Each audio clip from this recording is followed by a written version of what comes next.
Yeah, there you go. We're away, mate, are we? Yes, sir. Excellent, buddy. Thank you very much. Yeah, good morning, everyone. Good morning, everyone tuning in. Good afternoon, good evening, whenever you might be watching this back. And good morning, Hatham. Thank you for jumping on this morning, buddy. No problem.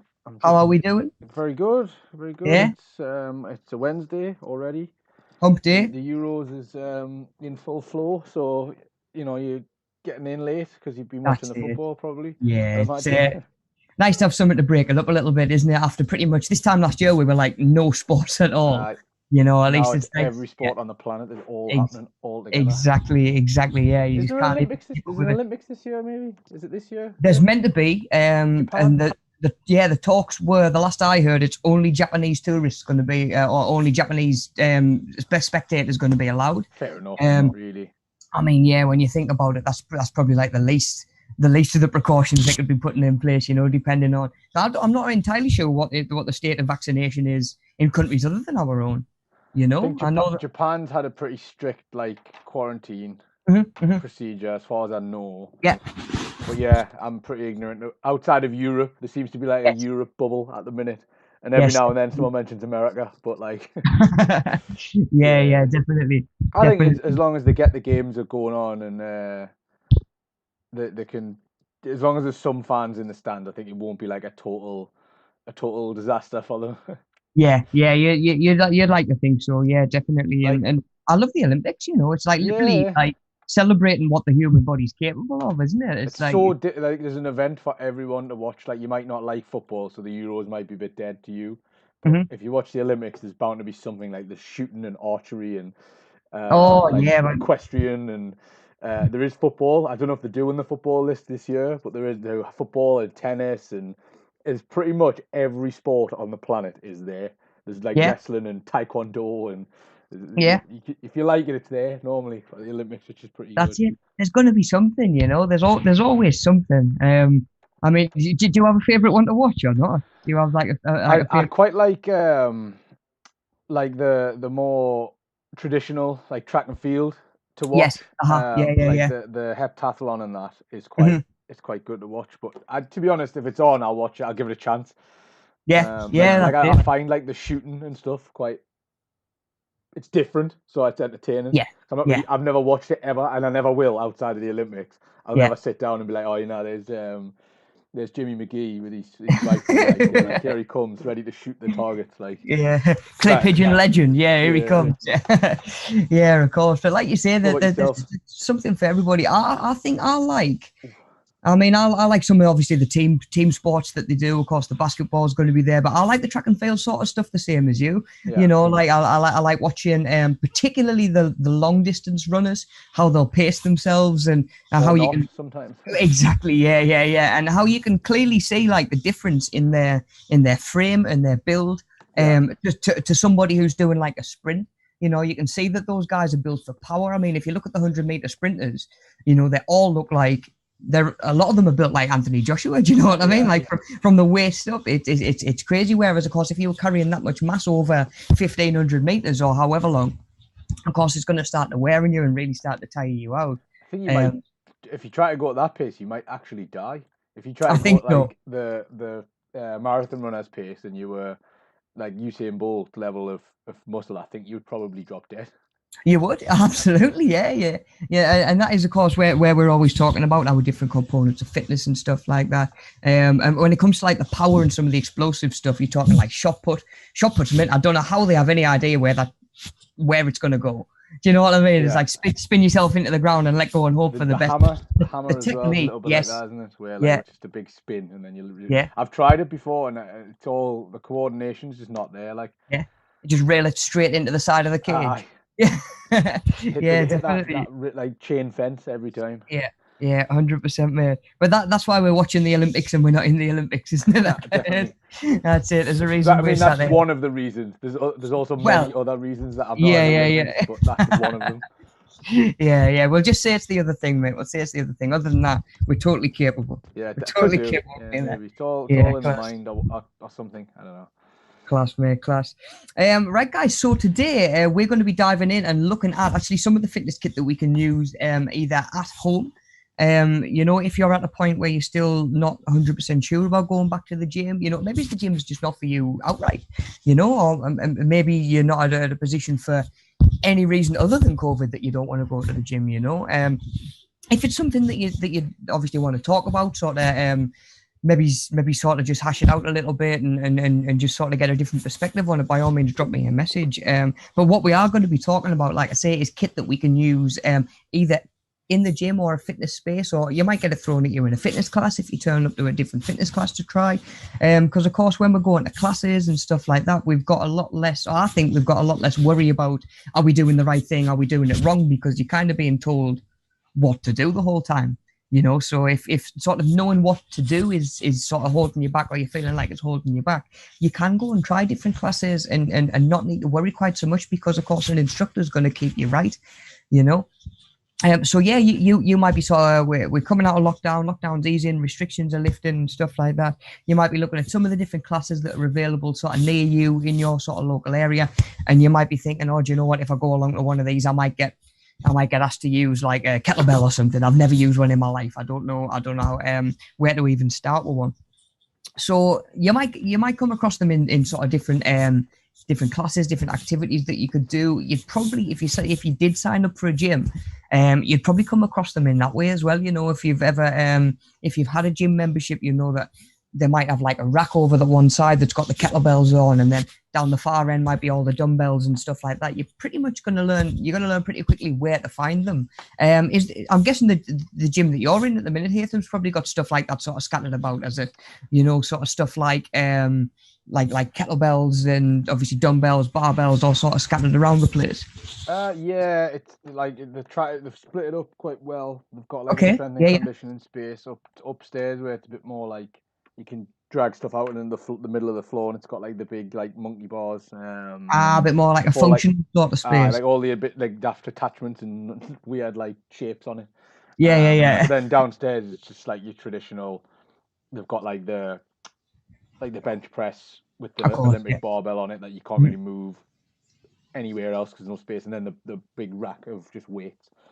Yeah. Okay. Cool. So sort of like a mix of kit then, so you can get like your more like sort of traditional old school sort of gym downstairs, and then like having that functional space upstairs with just a few extra bits of kit. Because obviously you'll know yourself, like you start getting stuff like a medicine ball out, skipping rope, you need more space, don't you, than just sitting down on like the chest press machine and putting the weights on either side, doing your reps and then moving on to something else. You do need that little bit extra space, which again can work really well for training at home. You know, maybe you're lucky enough to have enough sort of space in the house to train. Maybe you can clear some space.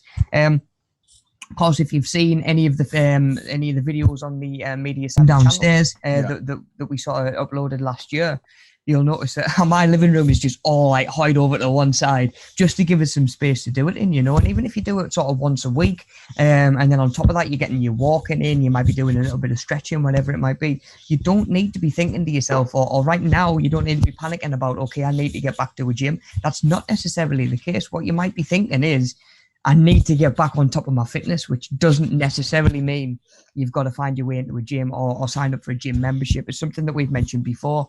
You know, if you're not paying for gym membership every month, and maybe you haven't been able to get to a gym for the last year, you've maybe saved yourself a couple of £100, you know. Was it? I can't remember if it was you, Haytham, or Daniel that mentioned it was a lad who'd pretty much done that, saved himself, him and his dad had saved themselves like 30 quid a month each from going to the gym.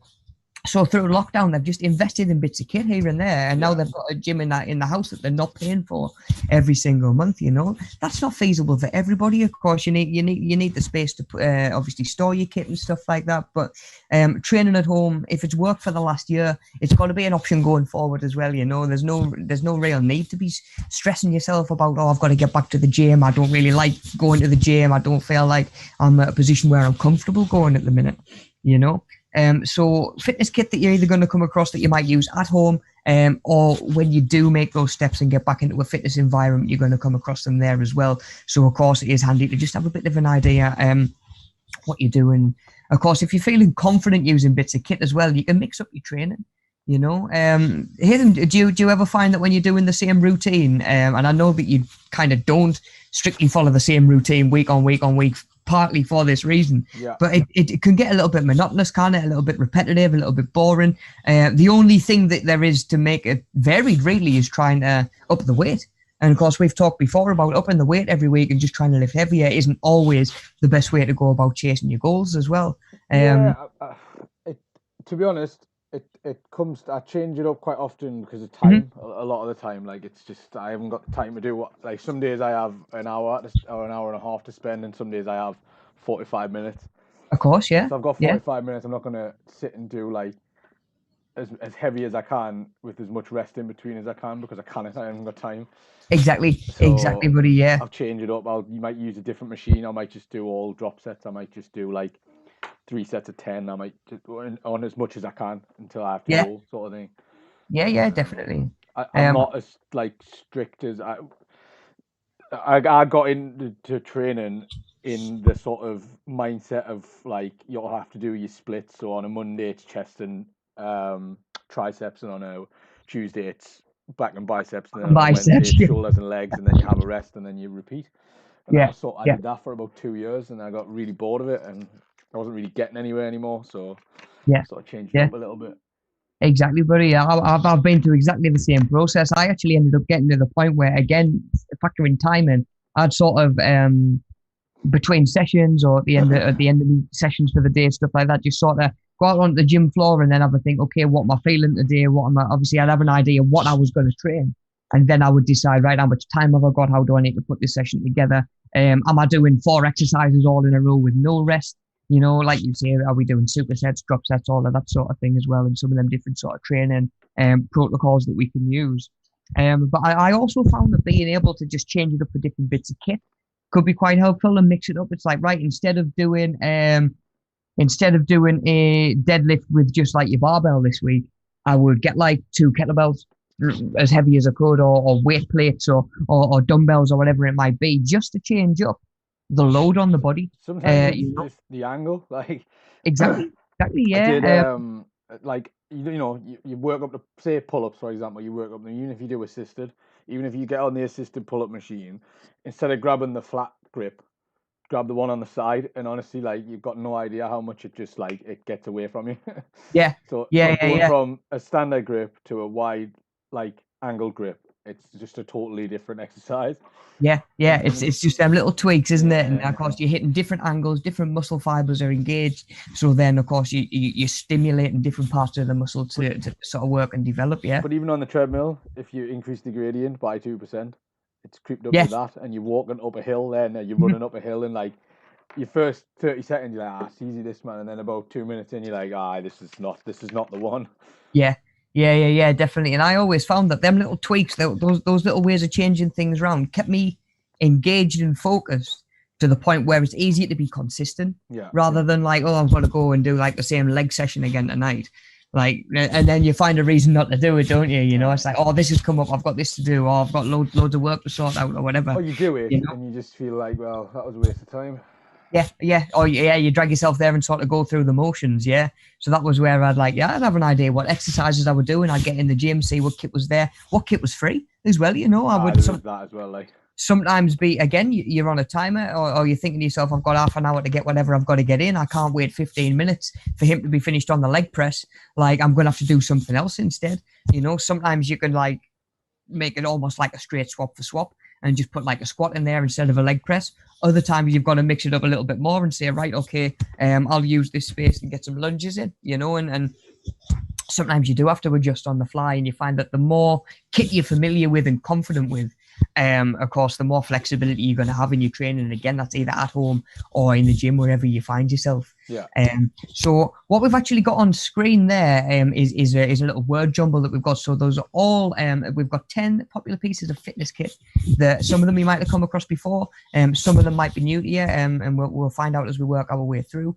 Grab yourselves a pen and paper, guys. Or like I say, just read off the screen if you're happy doing it that way. I'm definitely old school. Anagrams I have to write down and start working through. Like, I just kind of Are you telling me stuff up that we need some quiz music? Oh well, mate, I'm never going to say no to some quiz music. Yeah, definitely. Well, So yeah, we'll have 5-10 minutes. Just start working through those words on screen and see if you could just pick apart any different names of sort of fitness kit, fitness machines that you might have come across.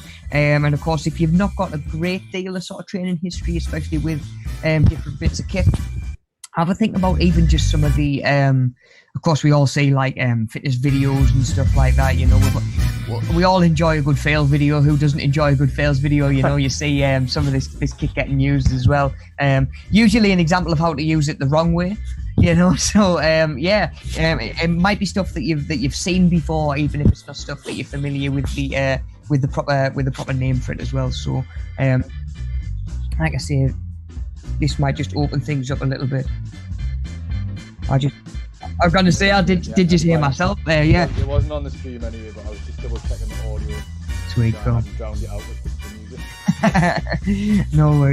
No worries. Right, guys, yeah. So we'll just have a few minutes on here, and then we'll work through them and we'll move on. I think if we're back to what the question you asked, I couldn't quite work it out. I had to have a sip of water and my brain had to reboot himself. I'm not saying by any minute that going and doing like a prescribed routine is bad. You should, that's fine, and it worked really well for me for about 2 years, and then I got to the point where I'm not really enjoying this anymore.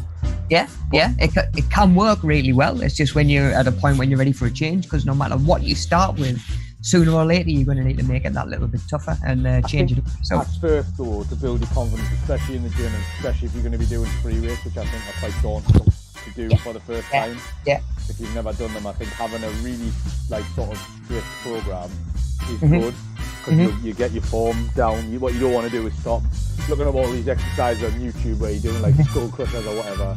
Yeah. Or you know, like cleans and all the Olympic lifts. You don't want to be doing any of that when you're first in, because even now I can't really do them, you know, properly. I still need someone to be like, no, that's not right. Like, you need, you've got your hands in the wrong place, or your hips aren't low enough, and there's a lot more thought goes into full body movements, whereas you can get yourself in a decent routine of just using like the dumbbells on the bench.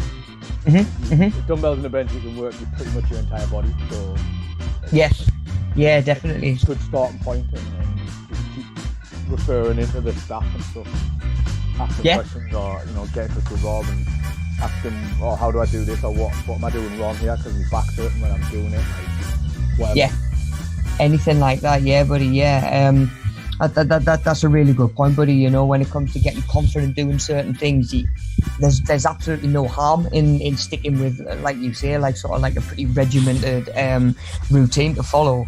Like I say, it's just when you get to the point where, so you jump on a chest press machine and it can only really come out in front of you. You're not going to get that wobble going on that you have with a bar when you use it for the first time, because you're only really engaging the muscles that are going to fire you from start point to finish point.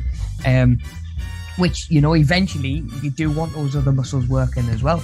But yeah, like Hatham says, when it comes to just sort of building up your technique and building up your confidence, sort of work on like a handful of exercises or a handful of different bits of kit that you can get really, really familiar with, because again, that confidence is just going to help you be consistent as well, and just help you keep sort of plugging away. And then, like I say, when it comes to freshening things up a little bit, you can sort of deal with that when you get to it. It's getting in and getting sort of a little bit of traction, a little bit of momentum going. That's a really, really important sort of first step. Oh, definitely. Let's put the music down just a touch.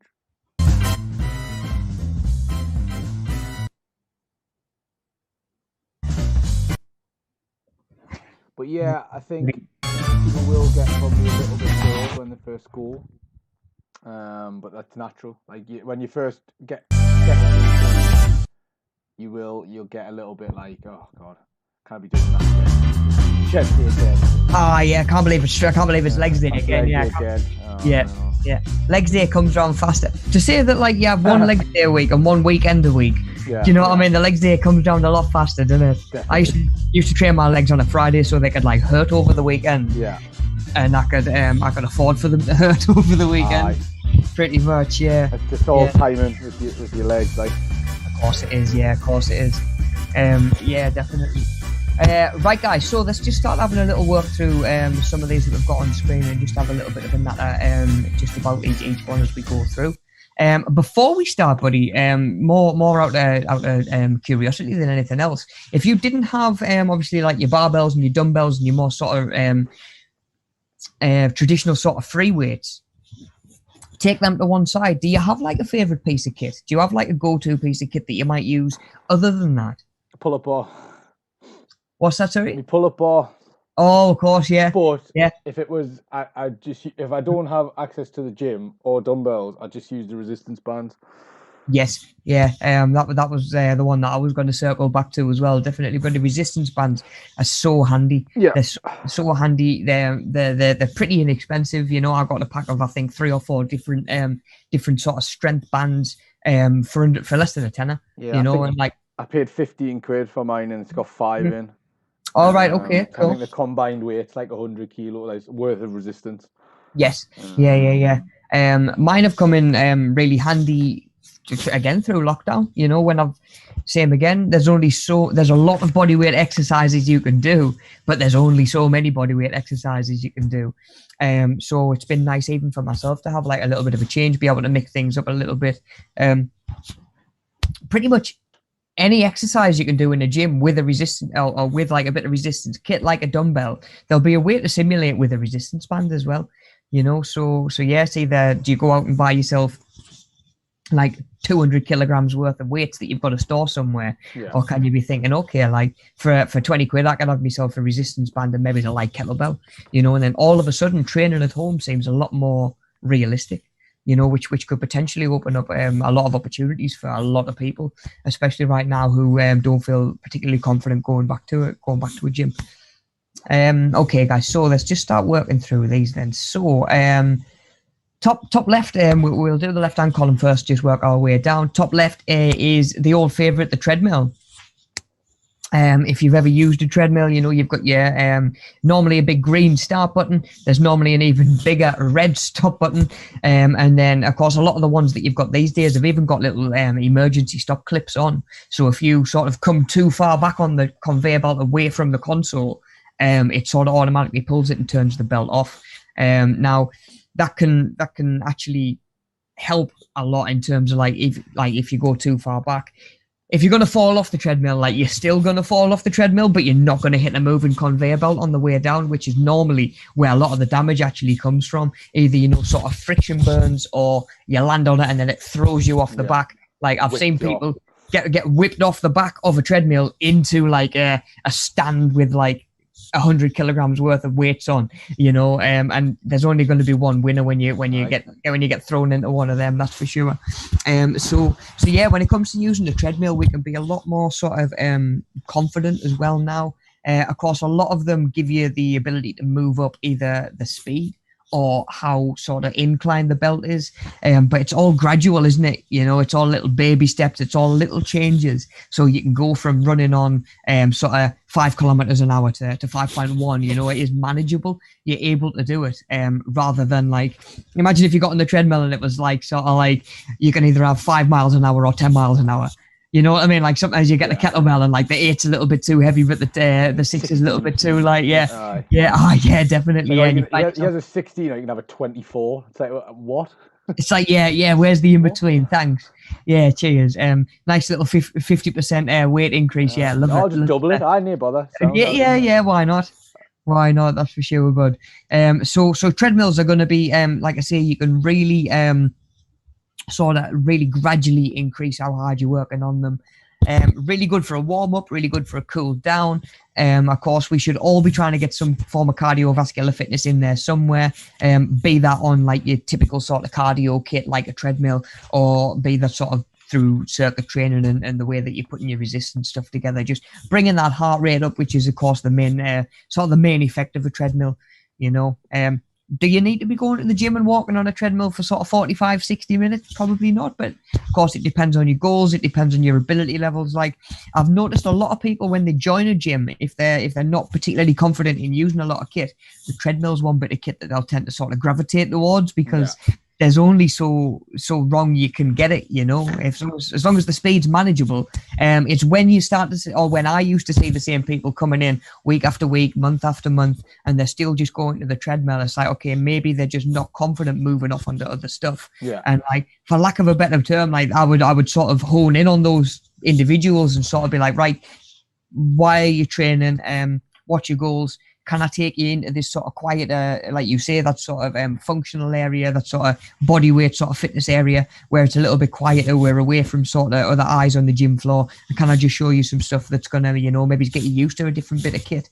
Treadmills can be really handy, but they're not going to do sort of like the entirety of what we want from our fitness, especially if we're looking at that sort of holistic sort of training approach as well, you know. Like I say, rather than running on a treadmill, I would more often than not just have people like on an incline walking, because it takes a lot of impact away from the knees. You still get that cardiovascular effect, which is, you know, it's still going to lead to fat burning, calorie burning and stuff like that. You don't necessarily need all that impact through your knees, through your ankles. And, you know, if you are in a place where you've joined in the gym for a little bit of weight loss, sort of consider and assess, you know, is putting that impact through your knees and your ankles by running the best thing for your body right now as well, or could you be doing other stuff like, just like I say, an incline walk? You walk up a hill for long enough, you know, you're going to feel it, and you're going to get that same effect as if you're sort of running on the flat. So yeah, treadmills can be sort of really sort of versatile in the ways that we can use them, but I would definitely say that they're not going to hit sort of every aspect of our training that we might want to hit. You know, there's not much you can do on a treadmill that's going to help you get stronger, for example. You know, so if that's something that you wanted to build towards, a treadmill's a funny one. Like, I used to see people come in and like for upper body day, like a chest day, and they would do their warm up on the treadmill and they would like run for 5 minutes and then just go and start lifting really heavy weights. So I'm like, okay, you've warmed your legs up. You've warmed your legs up by running, you know, but those pectoral muscles that you're now asking to work through a whole bench press, exactly, they haven't done very much at all. At most, you know, you've maybe warmed your shoulders up a little bit by getting them swinging, you know, when you're getting into that sort of running movement as well. But yeah, we got to think about, okay, where that cardio is best used. I always used to do as well, just while we're on the idea of like a treadmill and a cardio, I would get clients to do their strict cardio at the end of a session. Right. So I would do, like, rather than doing 15 minutes walking on the treadmill and then going over and saying, right, we're going to try and set like a personal best on like a deadlift or something like that, I would get them to do the cardio at the end of the session. So they're doing obviously like the weightlifting and that sort of stuff when they're still fresh. Of course, making sure that we warm up for those exercises, but get those exercises in while they're still fresh. And then when you get to the end of your session, your body's used a lot of your sort of stored fuel, or certainly a lot of the carbs that are in your system. Your body will have used those. So by the time you get to your cardio at the end of the session, your body has got to start dipping into like stored fat reserves as well. So you can actually get more benefit from like a fat burning point of view from doing cardio at the end rather than at the start.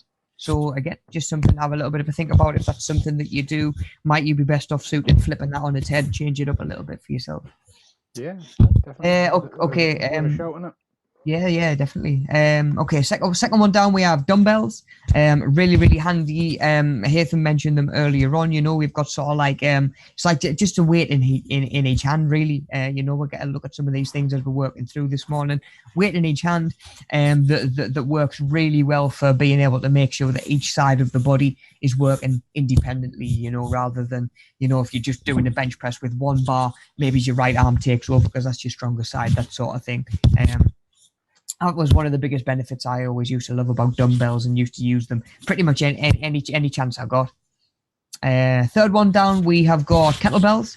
So again, sort of similar to kind of similar to a dumbbell, where you've got almost like the weight in one hand, and you should have like a good solid handle to keep hold of them. Of course, with a kettlebell, you've got sort of like the weight, and then the handle sits on top. So it's it fits nice and snug to your body. It's really nice for sort of like functional sort of training and certain exercises that a dumbbell might not be. You might not be able to get away with a dumbbell, because with a dumbbell you tend to have like the little bit sticking out each end. You know, that you'll load the weights onto. You screw obviously like the collars on and clip them on. Like, I've done certain exercises where like so a palms out overhead press, just for example. Like if you've got like some dumbbells get to there, and like you've got like the ends of the dumbbells touching each other, so you're having to like sort of stagger them, and one goes in front of the other, and of course you're hitting different angles on different sides there. So kettlebells can work really well. You can get like the handle sits across your palm, the weight sits behind the back of your knuckles,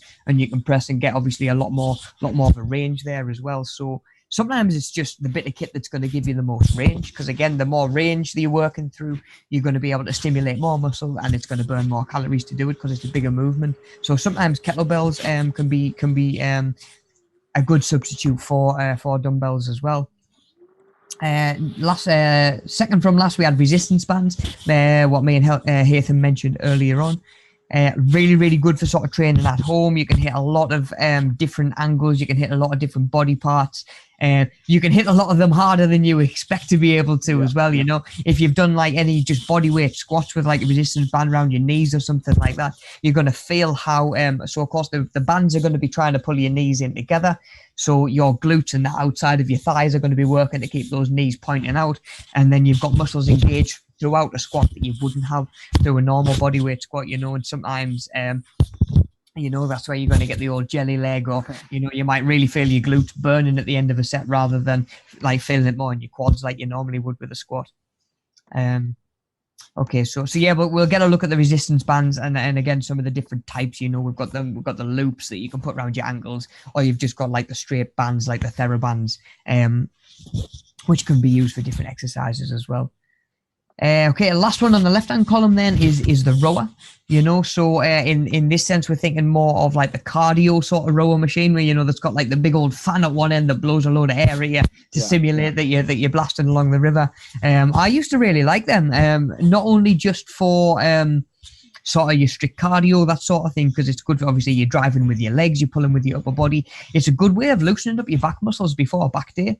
You know, before you go in and do like a big back session, don't absolutely blitz it. You know, you could treat it as a warm up, but of course that pulling movement is going to be so important to most of the exercises that you're going to do through a pulling day. You know, get your lats working, get your shoulder blades moving, get your lower back engaged, get your core switched on. You know, that would be a source of, or like a bit of cardio that I would do to warm up for a back day.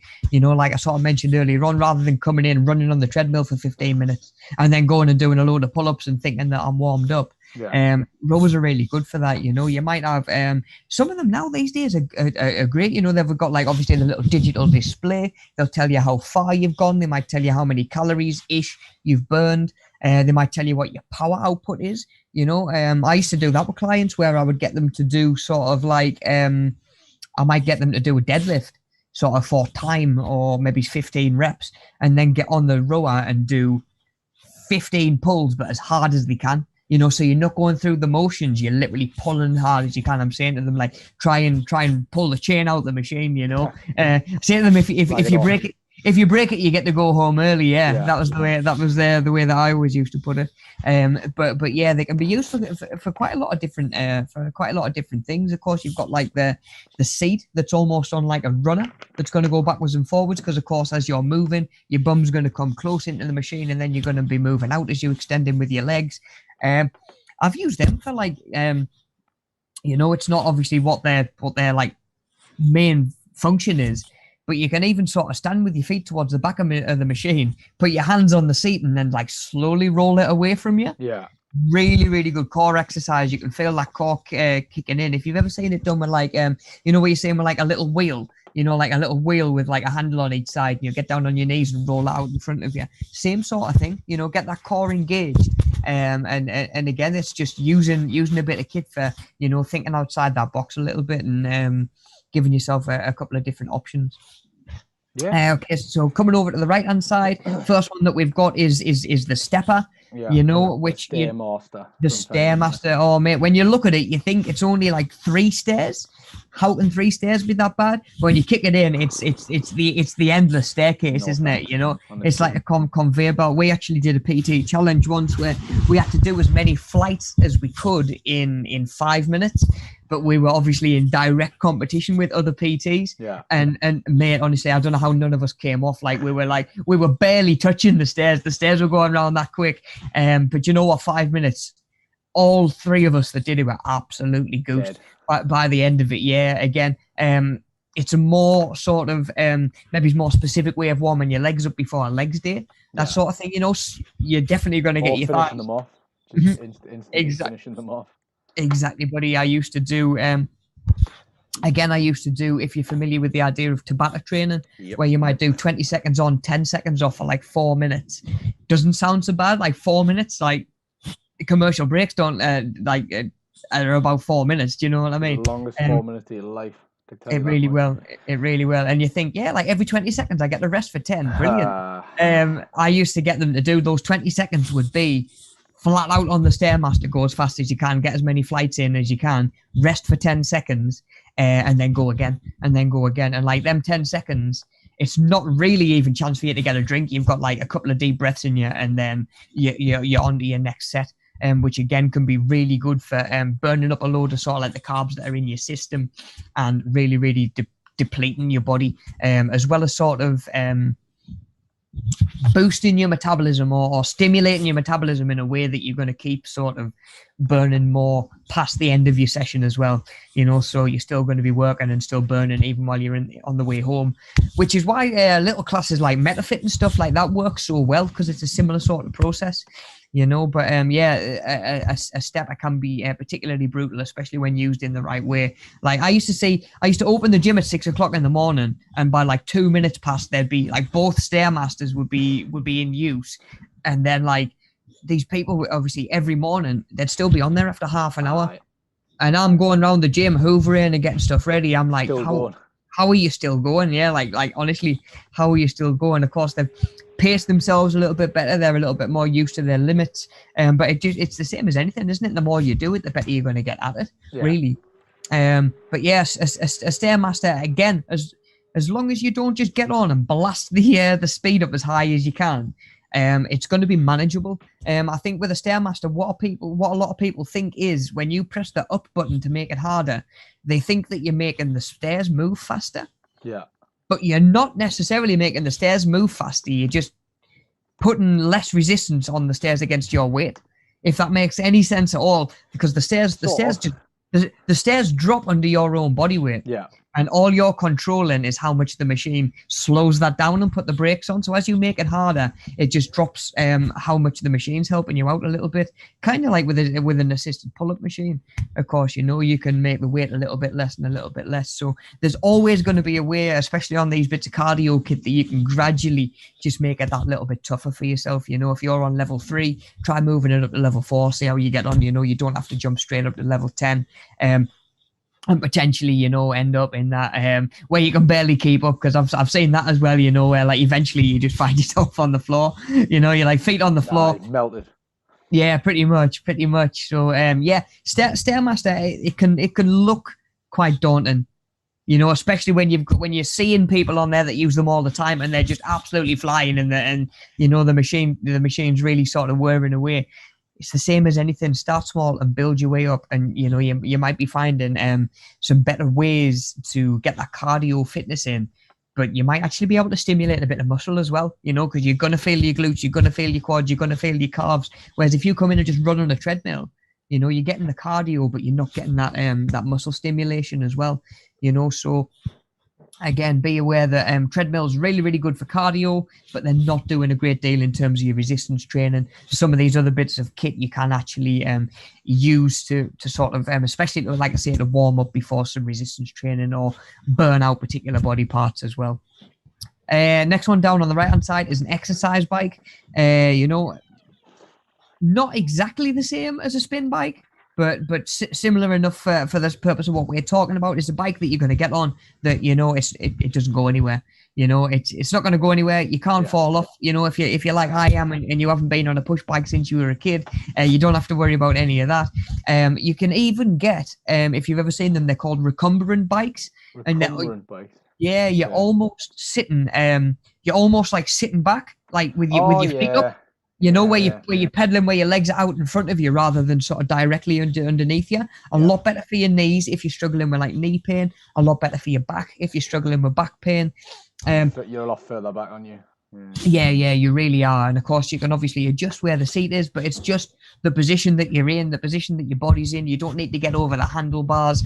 And if that's the place that you're in with your fitness, it could be a really, really good step to just sort of get you confident on another bit of kit, without needing to worry about them. Do you know what? At the end of the day, they're more comfortable to sit on as well. You feel more secure on them because you're in essentially like a proper chair, you would get on like a resistance machine, rather than being sitting on like one of the little exercise bike seats. Because as someone who used to do a couple of spin classes a week, they're not the comfiest seats in the world to sit on. I used to be glad when it used to come round to a track where we'd be stood up, where we'd be like getting our whole body weight over the pedals and stuff like that, because it's just a little bit of respite from the bike seats. Because you do get used to them. And I used to always joke on about taking my own in, like one of the luxury Tour de France ones, and just watch everybody else suffer. But exercise bikes, they're really, really good, not only in terms of like a class and class exercise when we think about it as spin, but some of them you can even move around the gym floor. I used to again do that with different bits of kit. I'd be like, okay, I'm doing box jumps over here. I'm going to wheel this exercise bike over as well, so she can go straight from box jumps. Sort of plyometric explosive. We might only be on for 50 seconds or so. Then I'm going to get her on the bike to pedal for 90 seconds or something like that. So again, you can move them around a lot easier than you would with a treadmill. I've never seen anybody wheeling a treadmill around the gym.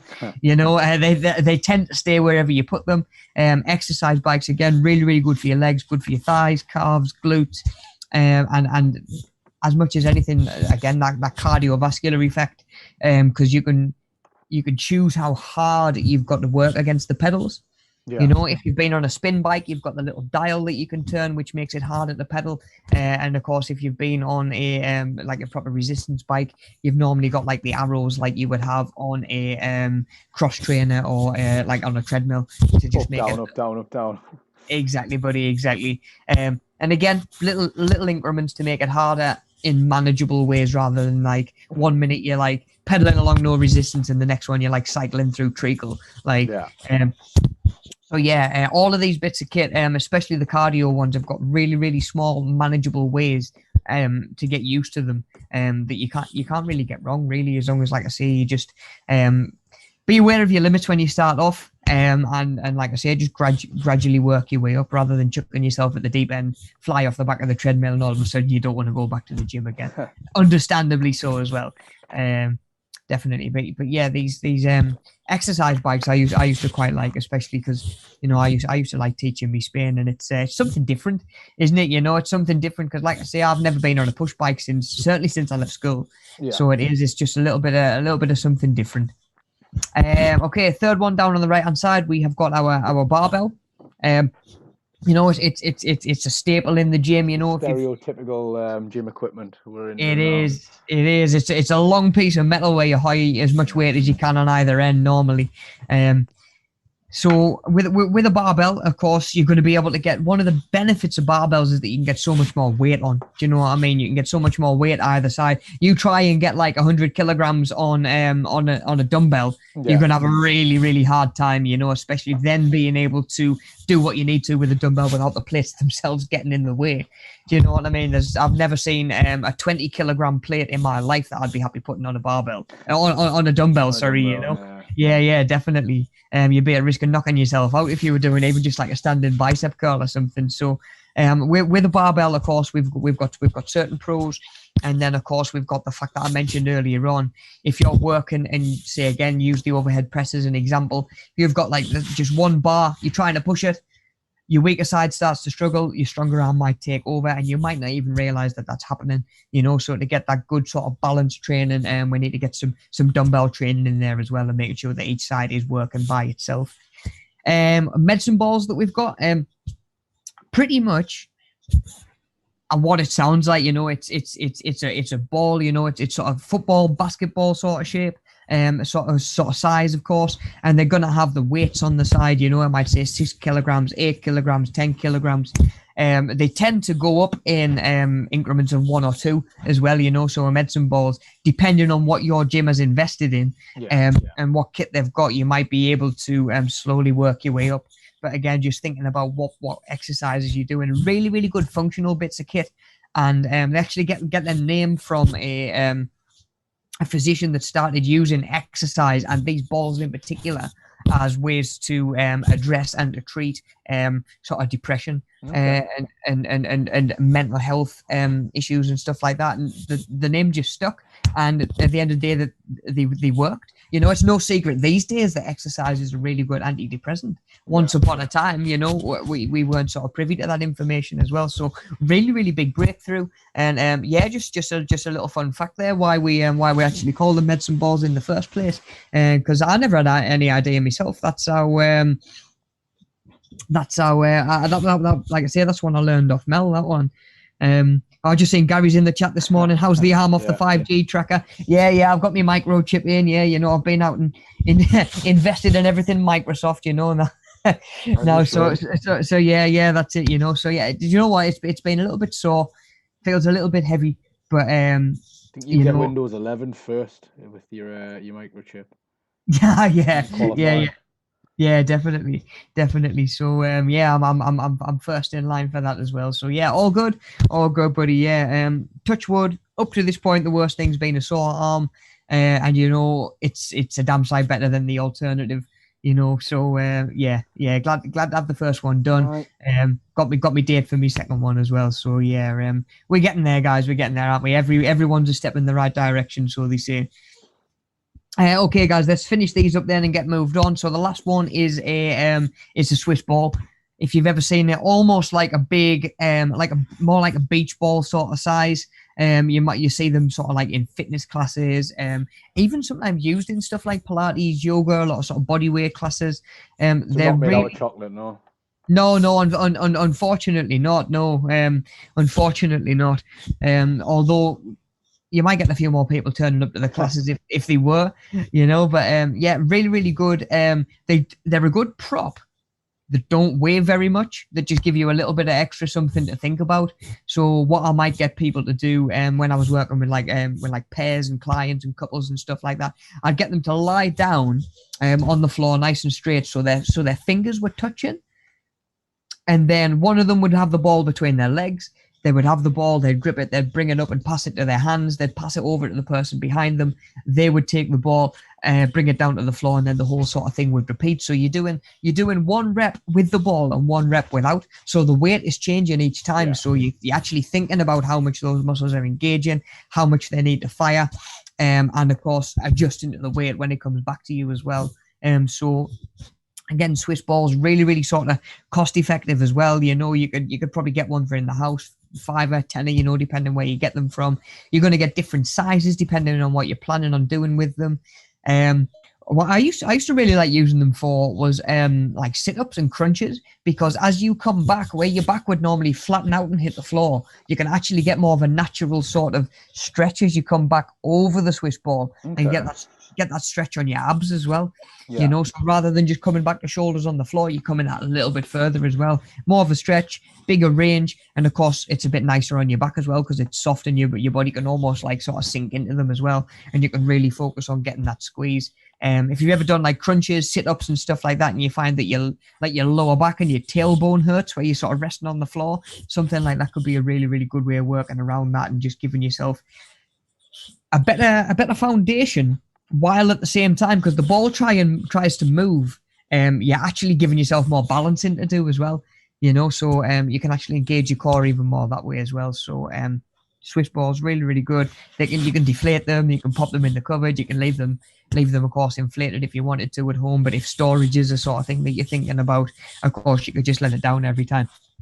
I wouldn't fancy blowing one up every time. Like I've done a rubber ring at the beach. Like I know when you get that red mist and you get lightheaded, but of course get yourself a pump or something, and you'll be able to let it down, put it up whenever you need it as well. Especially if you're only using it once or twice a week.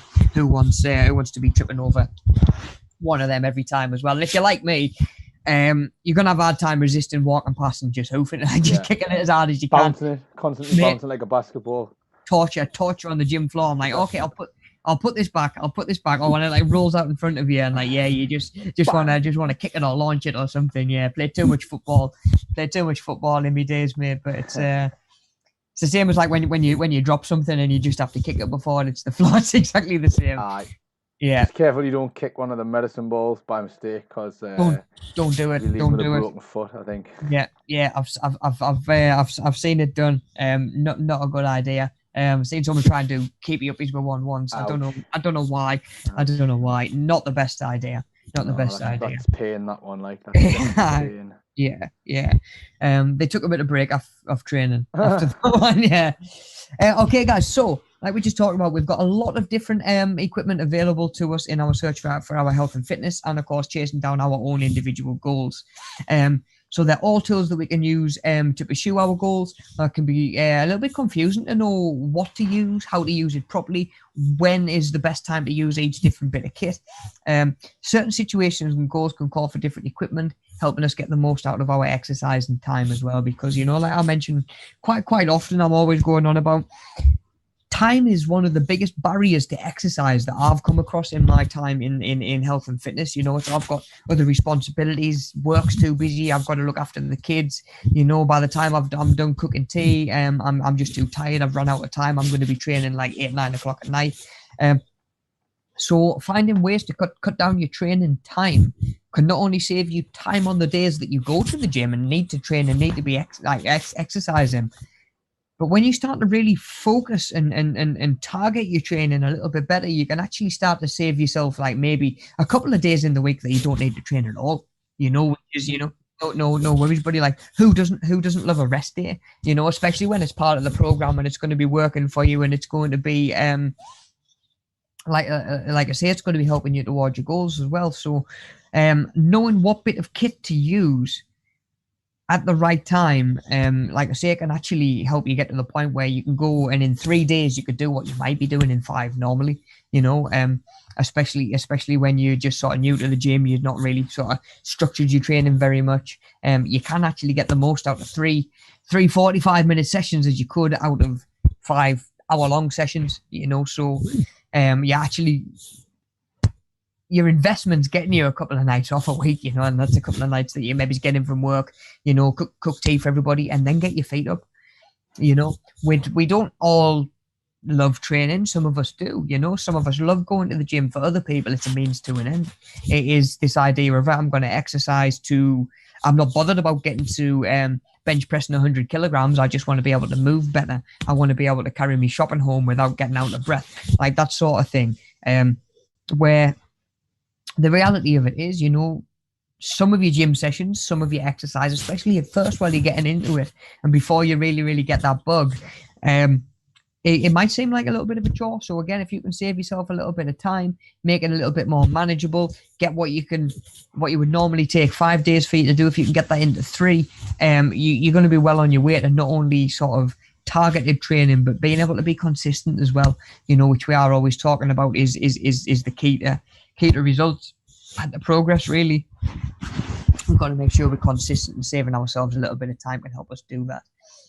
So talking about the different pros and cons that we've got for each bit of kit.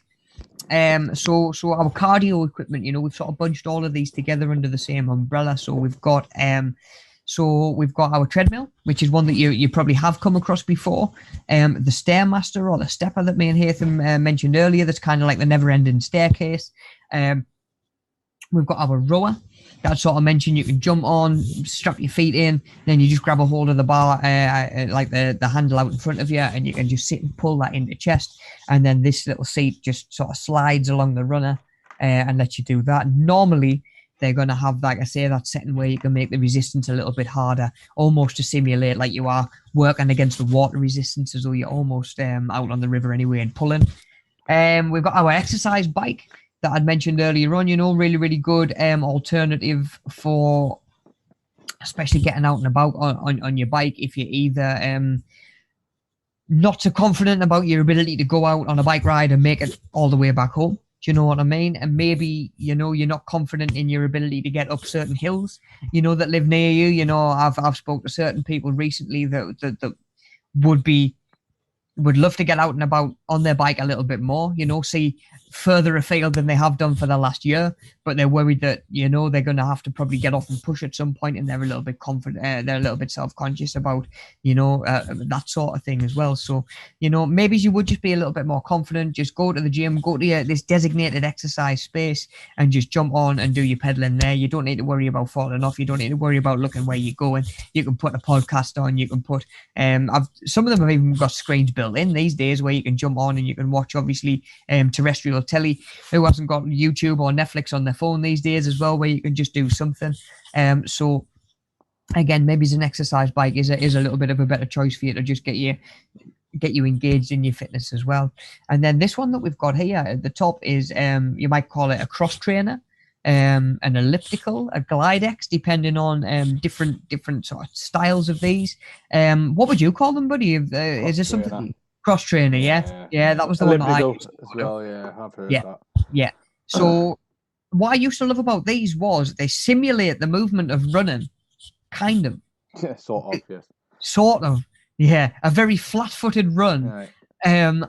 Without any of the impact at all. Yeah. There is no impact every step. So obviously, but nature of the clients that I was working with, you know, who were a little bit older, working with injuries, working around bad knees and stuff like that, that was a really, really helpful bit of kit for me to be able to go and use, especially as a warm-up, a cool-down, getting a little bit of cardio in there as well, because like I say, it just takes away that impact. And again, there's no belt underfoot as well, so, you know, if you do sort of lapse in concentration for a split second, you're not sort of tripping over your shoelace, landing on a moving belt and flying off the back. And do you know what, like, coming off the back of a treadmill, it's not a quiet thing. It's not a quiet thing. Pleasant experience. No. It's definitely not, you know. Again, it could be something that you could start on the elliptical and you can work your way up as well, because I find that, especially with the elliptical, the picture kind of cuts them off at the top, but you can see that they're almost like handlebars attached to the foot placements as well. So your upper body's going to move a little bit more as well. Whereas on a treadmill, it's so easy to jump on and just, like, especially if you're not very confident, you just grip the bar for dear life, and then, like, it takes away some of the benefit of actually being on the treadmill as well. So again, you know, they might give you your heart rate as well, but at the same time, you're best off using a treadmill if you can get on and sort of resist the temptation to hold on. Maybe starting on the elliptical and building up is a good way to do that as well. So all of these, they're good bits of cardio. Of course, they're going to raise your heart rate, like I mentioned earlier on, is a really, really good use for them. They're simple to use. You can only get them so wrong, you know, which is why I think a lot of people do gravitate towards using them in the gym, especially when they first join. Like, so many people have joined up over the gym, and you just know full well that the first area of the gym that they're going to make a beeline for is going to be like the cardio section. And sometimes, having spoke to people, of course, I've done their induction, I've looked at their PAR-Q, I've had a look at what their goals are, you know, I've got to know them a little bit. I already know at this point, after a 10-minute walk around the gym, I know that the bit of kit that is going to be best suited to them is maybe down the other end of the gym, but they're not at a point where they're confident using that. So I would give them a couple of sessions to just get in, get a feel for the gym, get feeling a little bit more comfortable. You know, maybe say a couple of new faces turn up and realize that you're not the only newbie, or you're not the like a total newbie anymore. And then I can go up to them and say, okay, I've remembered what your goals were, you know, can I just take this time to show you how this bit of kit works and explain to you why I think it's going to be really beneficial to you? If they then choose not to use it, it's their choice. You know, at the end of the day, it's their gym time, it's their membership, they can do whatever they want. But of course, I'm there to help them get the most out of their time, their membership, and their efforts. You know, so like I say, really, really good for certain things. They're not going to hit every aspect of your training. You know, if you're trying to develop your leg strength, like proper strength, there's other ways to go about it other than just coming in and running on the treadmill. Contrary to, I wouldn't say popular belief, but it's certainly a belief that I have come across before. Yeah. You know, just a bit of a misconception, I suppose. It is, yeah. I need to work on my leg strength, so I'm going to get on the treadmill because my legs need to get stronger for running, and they will, I guess. You know, condition to it, maybe. Yes, exactly. Yeah, they will adapt to running and they will get stronger in that sense. But I would imagine that your idea of strength and what you mean when you say strength in that sense isn't probably Not the same. No. It's not the same thing. Yeah, definitely. So we're just thinking about when we're using these bits of kit. Of course, more pros, like I say, they're really, really controlled, and a lot of them are going to have the emergency shut-off button if you need them. Sometimes it's just peace of mind and knowing that you've got them available anyway. Yeah. Of course, some of the cons we've got, like I mentioned, it doesn't stimulate muscle as much as resistance training. You know, of course, getting on an exercise bike and turning the resistance right up is going to get your quads screaming at you. More than a treadmill, it's just being aware that, like I say, just jumping on and cycling at a normal sort of pace isn't necessarily going to increase the strength in your legs necessarily. And of course, they can be repetitive and get boring pretty quick as well. You know, the first time you go along and you see the little screen that simulates you running around a track and tells you where you're at, it's great. It's a little bit of a novelty. You're like, oh, I've done half a lap, you know, or oh, I'm halfway up the little marker. I'm halfway up the side of this mountain. This virtual mountain. Yeah, I'm getting there. But do you know what? Like, by the time you've done that for a month, you're like, right, come on, give us something different to do. Can I be pushing things a little bit harder? And if you're not where you're feeling confident to do other stuff, but you're bored of this stuff, that's where you're going to start to, you know, lapse a little bit. That is where it's easy to start to see cracks in the training, and that is where you know, maybe start to find excuses not to go. So again, being able to freshen it up for yourself and keep it engaging is I would say one of the keys to being able to be consistent, because sooner or later you get bored of doing the same thing. It doesn't matter how much you like repetition and doing the same thing over and over again. I followed the same training routine for probably a year when I started training, and then just one day I went like, enough's enough. Like, I need to do something different now. I do fancy changing it up a little bit. So it's having an idea of where you're going to go at that point. But of course, build up what you're doing now, build up your goals, and then of course, if you're in a gym where you know you've thought about the PTs, the staff, how confident you are going and asking for help, there shouldn't be any problem in going up and asking and saying, right, okay, I'm at this point of my training, I feel like I need to take the next step. Where do I go from here? And I would put a lot of money on the fact that if you've only done a lot of cardio stuff, the next step that a trainer is going to give you to do is going to be some form of resistance training. No matter what your goals are, because there's a lot of benefit to resistance training in a lot of different ways. You know, I remember I started up a client once who was, let me get this right, she was 60 when I started her, and she had early onset osteoporosis, and she was just dead set against doing any weight training. Do you know what I mean? She was very, very, very proper, you know, took a lot of pride in herself, a lot of pride in her appearance. You know, and she was very conscious about, you know, the way that she would be perceived, not only doing these weights as well, but if she did start to tone up and gain a little bit of muscle, you know. But you know, there's that reality that certainly at 60 years old and only doing some light resistance training and not changing your food at all to put weight on, you're not going to bulk up. You know, there's just no way it's going to happen. You know, women don't generally have the hormones to bulk up, certainly by accident, you know.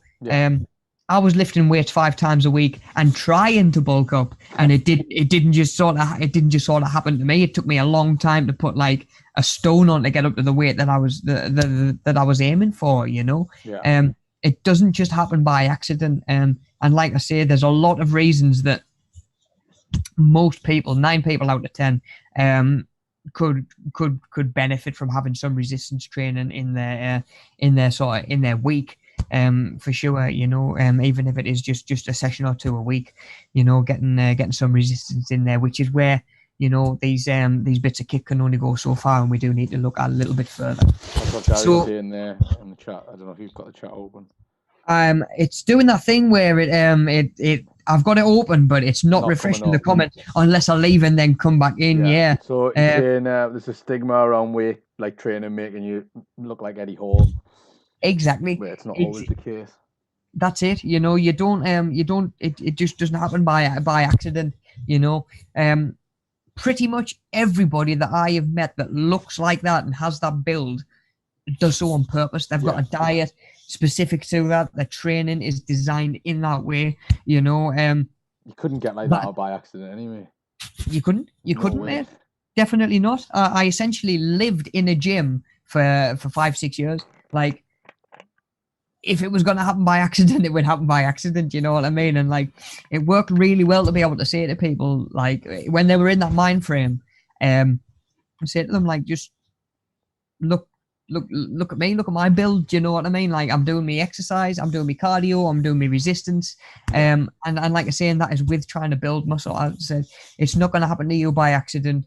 But it will benefit you in these ways, you know, X, Y, and Z. And soon as she bought into it, it got to the point where she would not only, she got to the point where she didn't even like doing the cardio by the time the cardio came round. She was like, right, oh, I like using the medicine balls, I like using the power bags and that sort of thing as well, you know.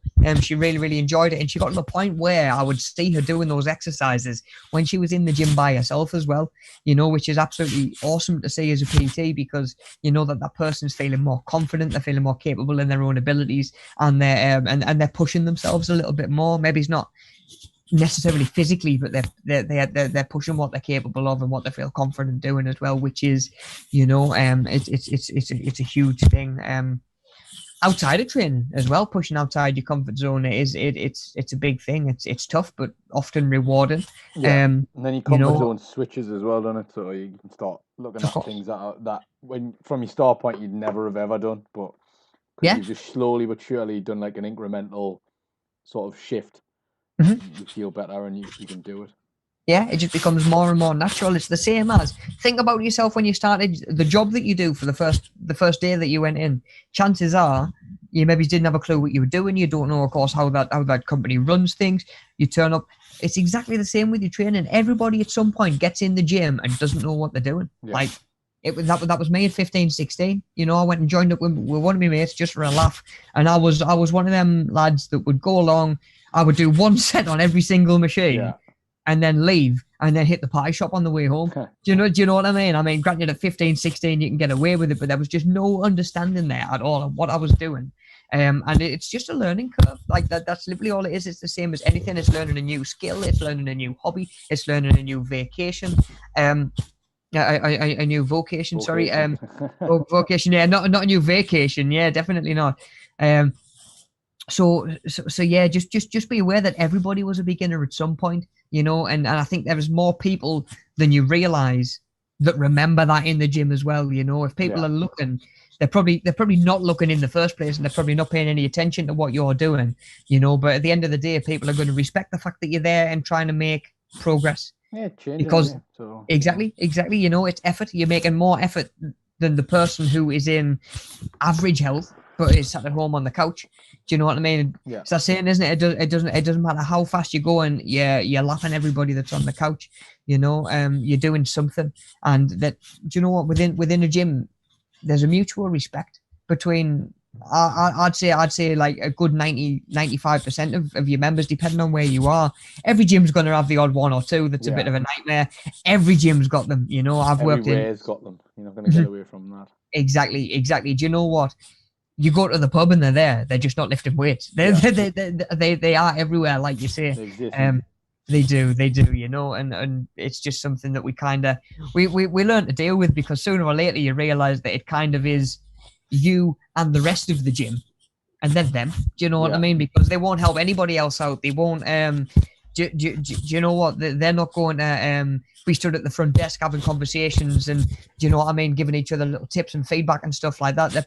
They're there for themselves, you know. And, definitely. I mean, that's just the way some people are, though. Exactly. You know, some people. No, some people just want to go in, put their headphones in, and haven't got the time for anybody that tries to have a conversation. That is, like you say, buddy, just the way that some people are, the way that some people train.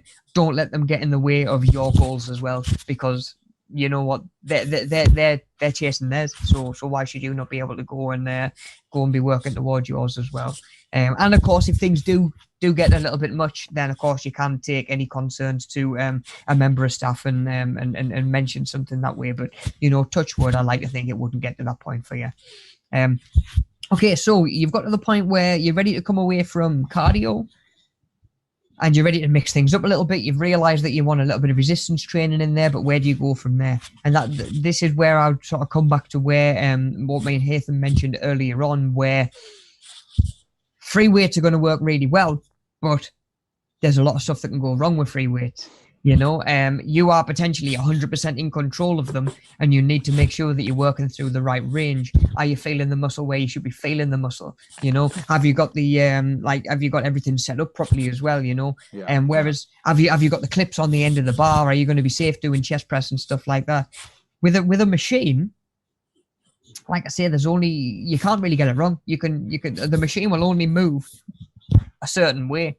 A pull down machine will have handles above your head that you're going to pull, and you'll pull them down. There is only so wrong you can get that, and there's only, I've seen someone pull that machine almost over before, like. Really, yeah.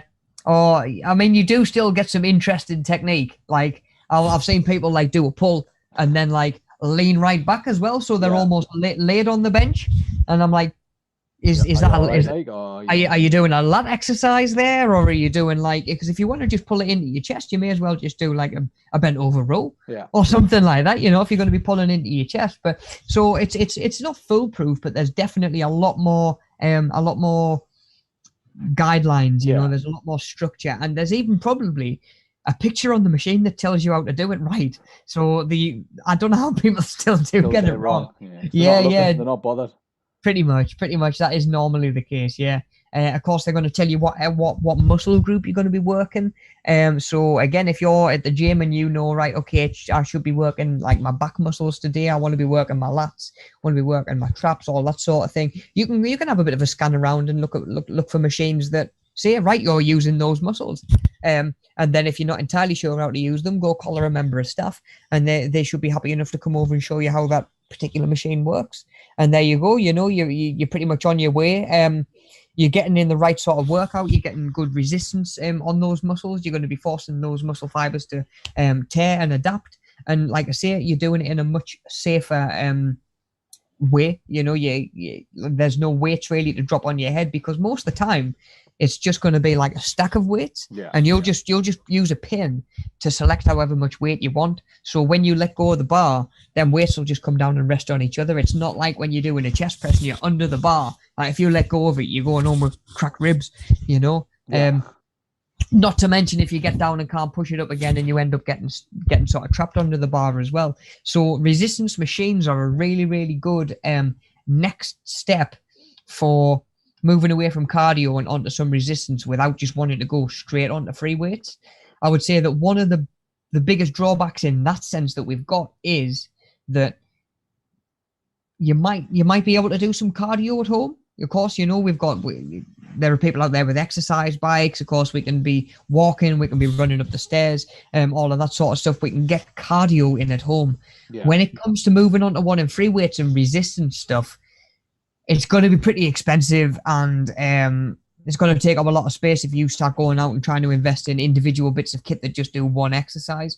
They're not really that realistic for training at home if you've just got a kit that does like a chest press, because at the very least you're going to want a chest press, a pull machine, and a legs, and exactly.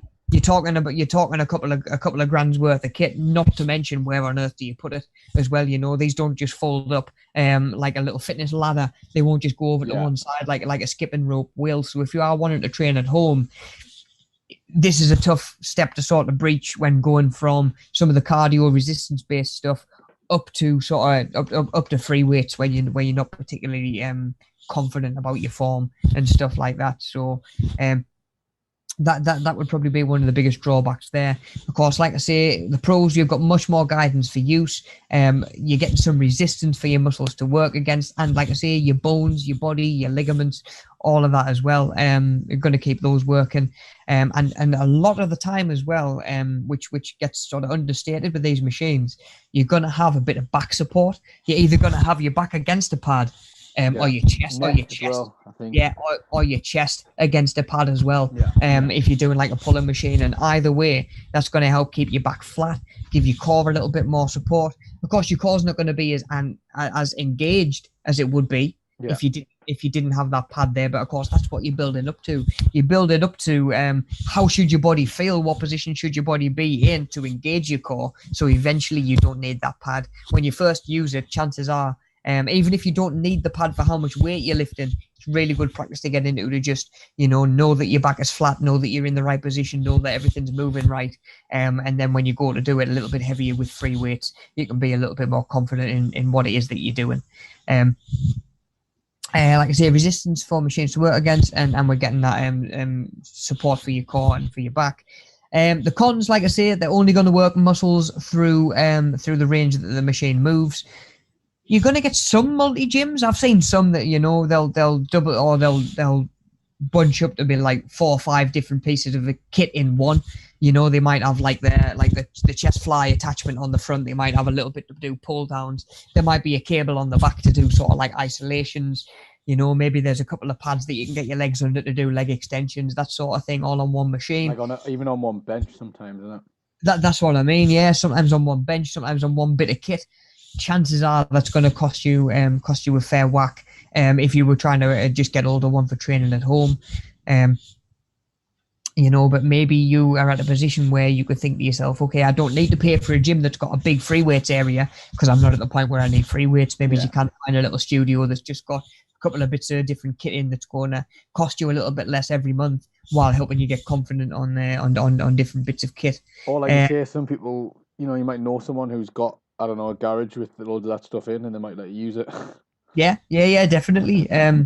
Especially if it is just like a mate or family or something like that. Definitely. Access to that sort of kit is going to be a little bit harder to come across, but it's so handy to use it, especially if it is just getting used to particular exercises, and what I call like what we call the mind muscle connection.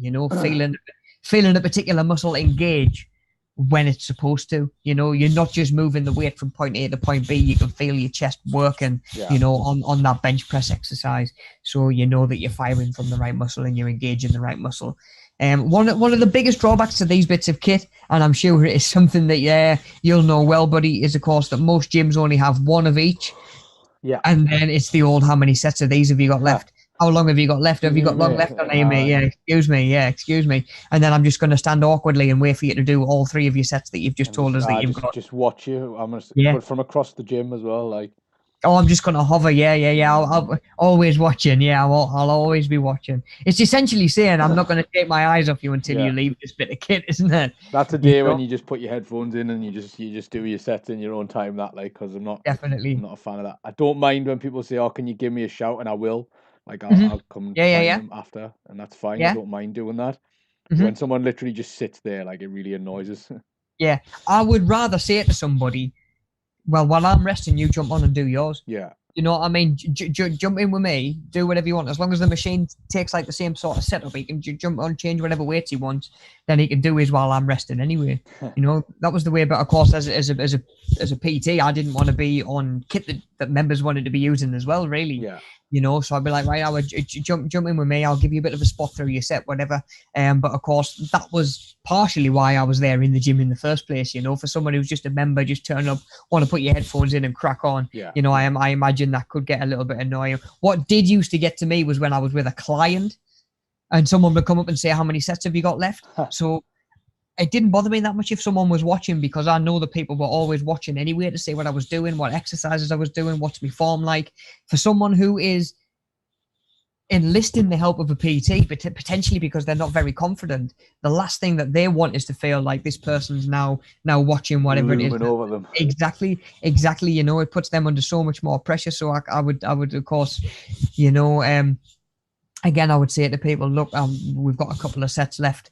If it seemed as though that got into my client's head, I would just move on and do something very, very similar while relieving that pressure of that person's watching us because they want to be on that machine. But yeah, of course, most gyms are only going to have one of each, and one machine of each. So sometimes you end up queuing for certain bits of kit. So think about how you structure your training as well. I always found like if you go to the gym on a Monday thinking that you're going to get on the chest press machine, you're in for a surprise. And yeah. Do your chest on a Thursday when nobody else is for some reason. Tuesday seems to be busy. Like people have started to click onto that, so you have to leave it till whenever you can or later. If you don't go peak time, either go earlier or later than 5 o'clock. Because if you get at 5 o'clock and you want to do anything chest related on a Monday, it's not happening. Night. You might get to do some press ups if you're lucky. If there's no like massive queue for whatever has gone on elsewhere in the little free weight area. It wouldn't surprise us if you queue to do press ups on a Monday. Like honestly, like it's no joke. That it's crazy, isn't it? It's crazy. So yeah, have a little bit of a think about stuff like that as well. You know, think about it. And of course, every gym's got its own sort of flow, hasn't it? You know, every gym's got its own sort of vibe, its own sort of feel. Like there might be classes that run at a certain time, and they mean that you can't use certain areas, certain bits of kit, whatever it might be. You'll figure that out as you go, and like I say, as your confidence growing, you'll like I say, you'll just start to figure out like those little nuances of each gym, definitely. And like I say, feeling more confident. But these resistance machines, like I say, really, really good middle step for moving up to doing some free weight training when you want to just work on how it should feel, you know, how your body should be moving through certain exercises and stuff before you do jump straight up to free weights. Okay, guys, so moving on and coming back to some of those that we did the word jumble with this morning. So of course we looked at a barbell. Plenty of resistance for your muscles to work against. You can get a lot of weight on the bar.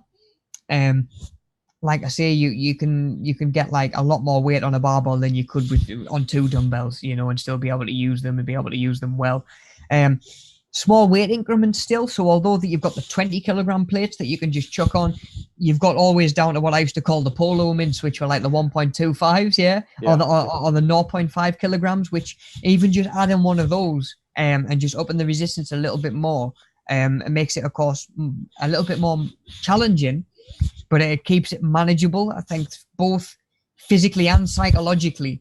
If you're going into a lift and knowing that it's only 1 kilogram heavier than the last time that you did it, you're going to have a lot more confidence in yourself, which is half the battle when it comes to lifting, isn't it? You'll know yourself, buddy. Conversely, though, like sometimes you'll lump the 5s on, and that's an extra 10 kilos, and it's like it can start to get away from you when you start piling the weight on. Like it really, really does add up. Yeah. Think about your starting weight as well, and I always try and think about what percentage I'm increasing by. But yeah, I would just like, okay, you got your reps out on that set. You had good form. Let's see if we can move you up 1.5 kilograms. Do you know what I mean? We'll move up 1.5 kilograms, and then we'll go from there and keep building. As long as your form stays good, we can just keep building that up. Remember, it's not always about how heavy you're lifting, but at the same time, if you're managing all right and your form's good, chances are you can afford to go a little bit heavier next time. So them small little increments that we can build our ways up with, and like I say, it's really easy to sort of adjust and control the weight that's on the bar to get as specific to where it is that you want to be. Of course, I mentioned earlier on, a little bit harder to control because it's a free weight. I've never seen anybody do a bench press for the first time and not get the old wobble. Yeah. You know, you see people doing it all the time, and it's like bar comes down to sort of chest, bar comes down to nips, and then like you push up and extend, and it's like, press up. Everyone's going, I can do that. It's a press up, but like on me back. And then you get it with the barbell, and like this side's coming up faster than the other, and we're wobbling all over the place. And that's what I'm saying. Like, that's not just the muscle that you're trying to work. That's all those little stabilizing muscles that are just saying, oh my God, I don't know how to do this movement. Yeah. I've never learned how to do this movement. That's it. Exactly. Yeah. It's almost like programming a machine to do something. You teach it how to do it, and then like the nervous system can fire through that range, and it's like, okay, I can manage so much more weight now, which is why you'll see people do a warm up, which is the same exercise but just really, really light. Yeah. And it's just waking up like sort of like those nervous pathways. So your brain, memory in it. So it doesn't. You map it up here, and then your body just does the rest. Yeah. Doesn't matter how strong your muscle is, if your brain can't send a strong signal to that muscle to fire, you're not going to hit maximum strength. So warming your body up through that range and getting your body used to like, oh, okay, this is how it should feel. This is how we're moving. It does set you up really well for a good lift that actually keeps those muscles engaged as well. And then the last thing with barbells that I sort of mentioned earlier on as well, it's really easy for your dominant side to end up doing more of the work than your weaker side. Like I say, if you're doing like a push, like I used to feel it all the time with chest press. I actually gave in doing barbell bench press just because I felt it all the time. My left hand side just taking over and engaging so much more. I actually dropped down to dumbbells, you know. So not only have I got each side working independently and I know that they're working, obviously there's a lot more sort of wobble room, there's a lot more where the weight can move. And if you are going a little bit heavier by yourself and you haven't got a spotter, if you do get stuck, weights go out to each side and you're not trapped under the bar anymore. Whereas if you go a little bit heavy with a barbell, you know, I think we've all seen somebody do it, you know, try and go heavy with a barbell while they're by themselves, and sooner or later you're spotting them or helping them get out from under a bar, you know. The rescue operation takes place after that. It does, yeah. And then they slink out of the gym, and you know it's a 50-50 if you're going to see them again after what might get referred to as the roll of shame. Yeah. But of course, you know it happens. It's just we want to be training safely as well. You know, we want to make sure that we. I think everyone's done something like that. The way you've been like, oh no, I'm stuck. Exactly. Yeah. Oh, definitely, buddy. Yeah. 100%. It's like I've done it on assisted pull-up machines when I was younger, where like you get to the bottom, so like this machine's got like a little step, hasn't it, that sort of like has a little bit of weight behind it that it helps you as you're trying to lift yourself up and you're just kneeling on it. I got to the bottom on one rep and I was like, my lats just wouldn't fire to pull me up again. Yeah. So now I was like, I need to get off of this in a controlled way that's not just jumping off and letting that step shoot up and just absolutely clatter the rest of the weights. And you know, you like I say, some of it's a little learning curve, but of course we want to be keeping yourself safe as well. So if you are doing stuff like that, we'd mentioned before, you know, maybe a Smith machine as well. Yeah, but definitely got something like squats. You don't want to get trapped at the bottom of your range of motion there, where your knees are bent and you're on the floor, and it's like, this is only going one way, and I'm going to have to like throw it like. Yeah. Like a Smith machine pretty much is a barbell on a runner. That means that you can't fall backwards or forwards. And if you get stuck at any point, you can just clip the bar on. You can just clip the bar back on. It's not going to go anywhere. And you can safely sort of move out from underneath as well. So, again, just thinking about what kit you're using and is it the best kit for what you're doing and what you've got available and what you're trying to achieve as well. Okay, so rolling on, we've got dumbbells, which essentially, you know, just really, really small barbells, and you're going to have one in each hand. You're going to be able to adjust the weight on each end of both, usually. Probably worth noting for barbells and dumbbells, you can get them where the weight on them is just set. It's just like a weight that's almost like soldered on the end. Yeah. And it'll say like 30 kilograms, 40 kilograms, however much it'll be. With a dumbbell tree, if you were to get a dumbbell tree, you're probably going to get every weight from 1 up to like pairs of 2s, 3s, 4s, maybe it's up to 10s. And you're probably not going to be able to change the weight on those either as well. But some of them you can. But like I say, you're not going to be able to get a couple of 20 plates on each side and still be able to effectively do whatever you might want to do with a dumbbell. So sometimes a barbell is the right shout.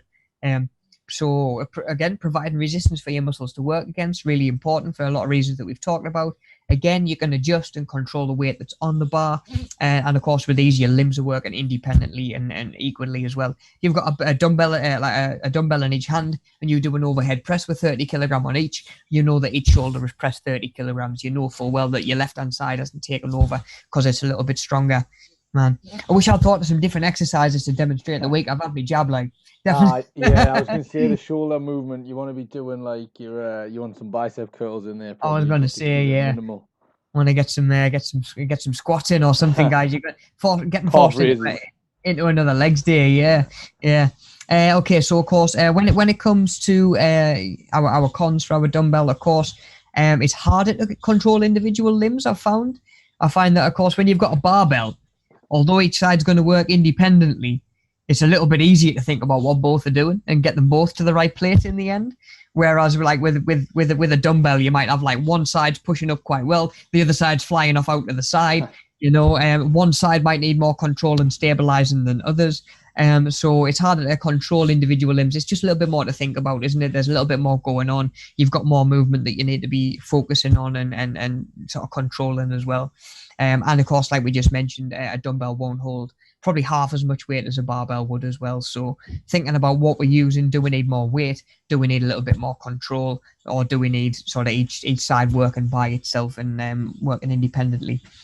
Which again, when you've worked with people who've got a lot of injuries and a lot of sort of muscular imbalances, sometimes you need to work one side more than the other to balance it out a little bit as well. Yeah. So dumbbells can be really handy with that as well. Okay, so moving on, we've got skipping ropes. Probably one that you might not have used since you left school. It's the first thing people say to me. Yeah, the first time, like, oh, I've never skipped since school.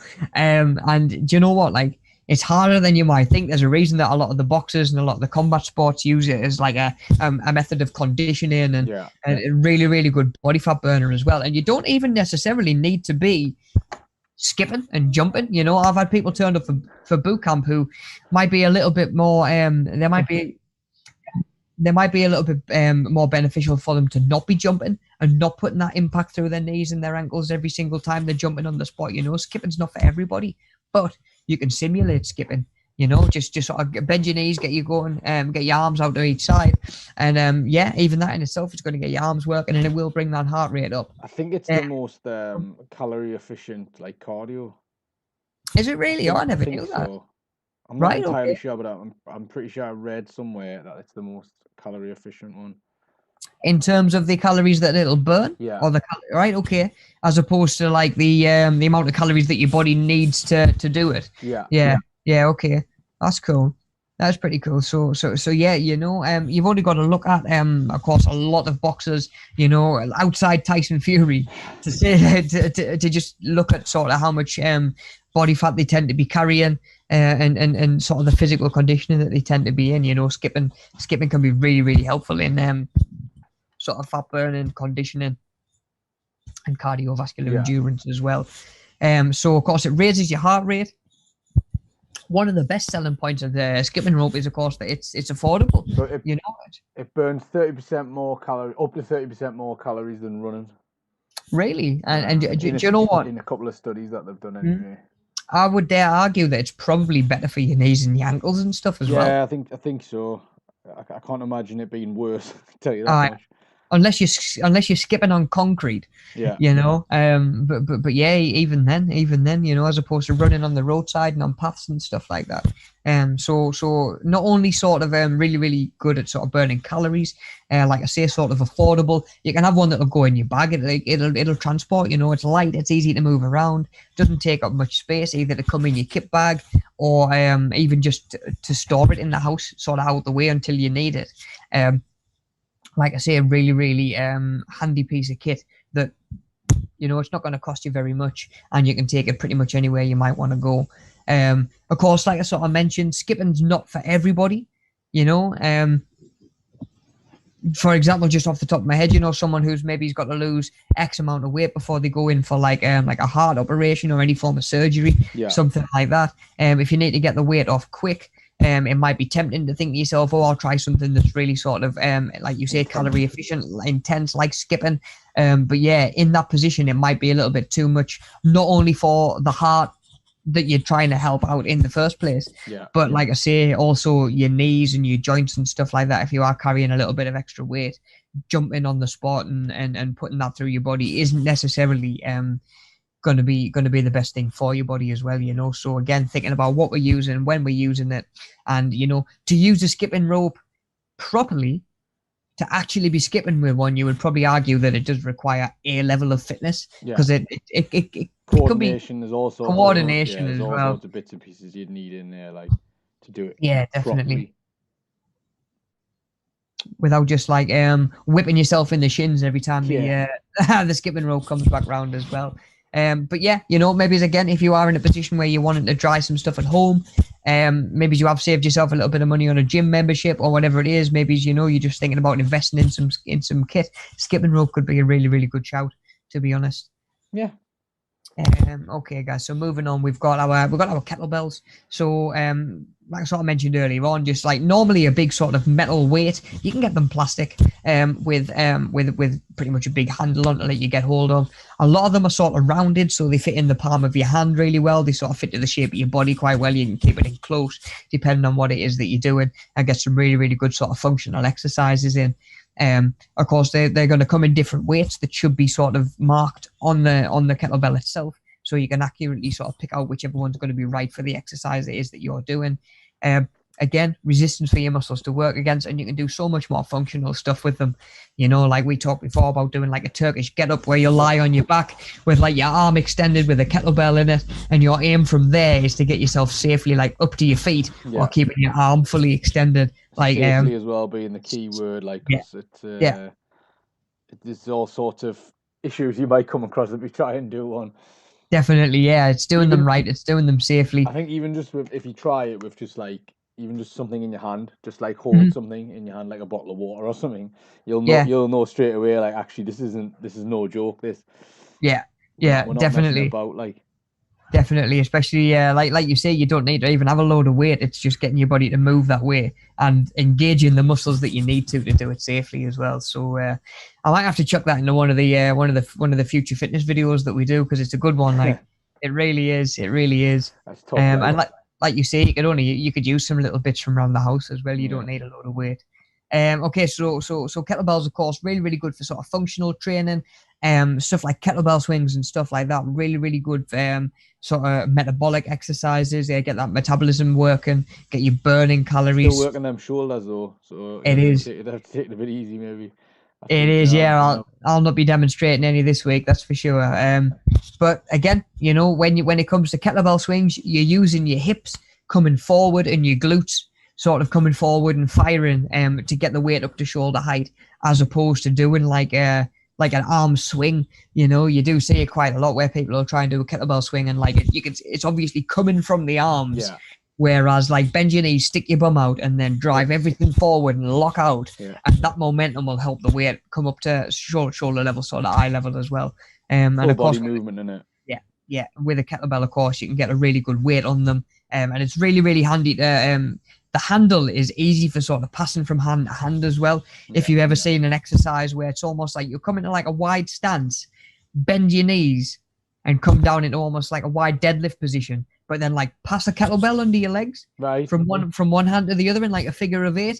And that's really, really good for your core, because you're moving through a lot of different ranges, a lot of different angles. And of course, you can quite safely hand that kettlebell off from one hand to the other. Whereas if you've got a dumbbell, of course, it's a little bit more fiddly to try and get your hand.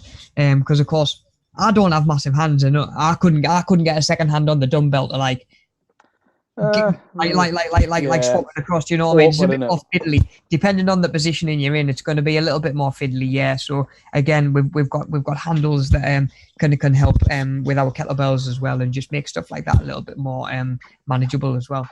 Of course, the biggest drawbacks of kettlebells, I would say, is sometimes, again, depending on what your gym is invested in, there's not going to be small increments. Like you said earlier on, buddy, sometimes you'll have like kettlebells that will go from 8 to 16 to 24 to 32. And you're like, well, hang on a second. Hang on a second. Doubling, All of a sudden, I'm trying to move up to the next step. But that next step is double the weight. Yeah. Or they have one of each. That's the other issue. So a lot of gyms have 2. Like they might have a set of like 2 16s. You can use them in place of a dumbbell to do, I don't know, like a lunge or something.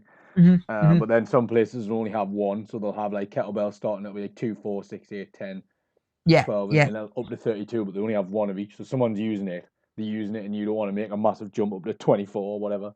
Exactly, mate. Yeah. That's the sort of time where you think to yourself, okay, I'll do that exercise later on in my session. I'll come back when that one's free. Right. Yeah, definitely. Which is, do you know what? Like, it's going to happen sometimes. It will happen. The bit of kit that you need to be on will be busy, and you won't have time, and you'll have to think on your feet a little bit, which is where all of this knowledge and understanding comes in, to be able to just jump on and say, right, I'll do this instead, because it's very similar. Yeah. You know, if I was going to buy kit, it would be kettlebells, I think. Would it? Yeah. Either that or like the adjustable dumbbells that you can get, where they're literally sitting. They're expensive, like, but if I was making an investment, but they're sitting like basically they're sitting what is the rack themselves, and you just twist the handles, and it picks up the right amount of plates when you pick it up.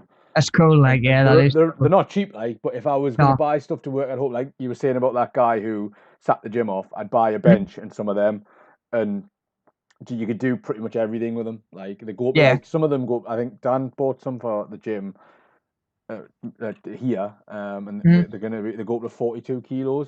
So you're never gonna need any more than that realistically. Like to get a good workout. Yeah, I've never seen them in person as well, but I imagine that they're probably quite space efficient as well. Oh If yeah, like massively. you just sit within the rack itself. Yeah, so it's just like it's about this big, and it's all the plates sit in it, and you just Mm-hmm. twist the handle, and whatever you twist it to, it locks that plate in, and Mm-hmm. when you pick it up, it picks the plate up with the handle. Yeah, and just leaves the rest behind, whatever you're not lifting. That's pretty cool. You've got to be quite careful. You kind of do what you would do, or what some people do with weights, where they like proper slam them down after they're done. Like you can't. I've never really understood that anyway. You got to to be take your honest, time with them when you're putting them down. It's got to be nice and measured. yes, yeah. Otherwise, you'll knock the plate slightly out of alignment and it won't sit back in where it needs to sit back in. But they're good, yeah, anything like that. But kettlebells probably cost you half what they'd cost. And if you get a set even up to like 20, 24 maybe, that's going to be all you need. Like, yeah, well, that was a question that I had last week on one of the other courses. We were looking at a little bit of fitness kit as well, and this idea of like, should you get, if you were just buying one kettlebell, are you better off getting one that's really heavy, or you're better off getting one that's a little bit lighter? And my advice would always be go a little bit lighter. Oh yeah. And just do more reps. Yeah. Just do more reps with them. You know, if you're working for 60 seconds, it doesn't matter if you're doing kettlebell swings with 8 kilograms or 24 kilograms. Like, you're only going to get as much in that time as you can, and 8 kilograms is definitely going to be enough. So rather than going so heavy that you can't do certain exercises with the one that you've bought, get one that's a little bit lighter and manageable through the stuff that you'd like it to be. And then, of course, like I say, do anything for 60 seconds, and you're going to feel it. You know, if body weight exercises are enough in 60 seconds, then certainly a weighted kettlebell exercise is going to be enough to get that heart rate up. So you don't need to go too heavy. I would just say same again as any sort of free weight, any resistance training that we need to think about.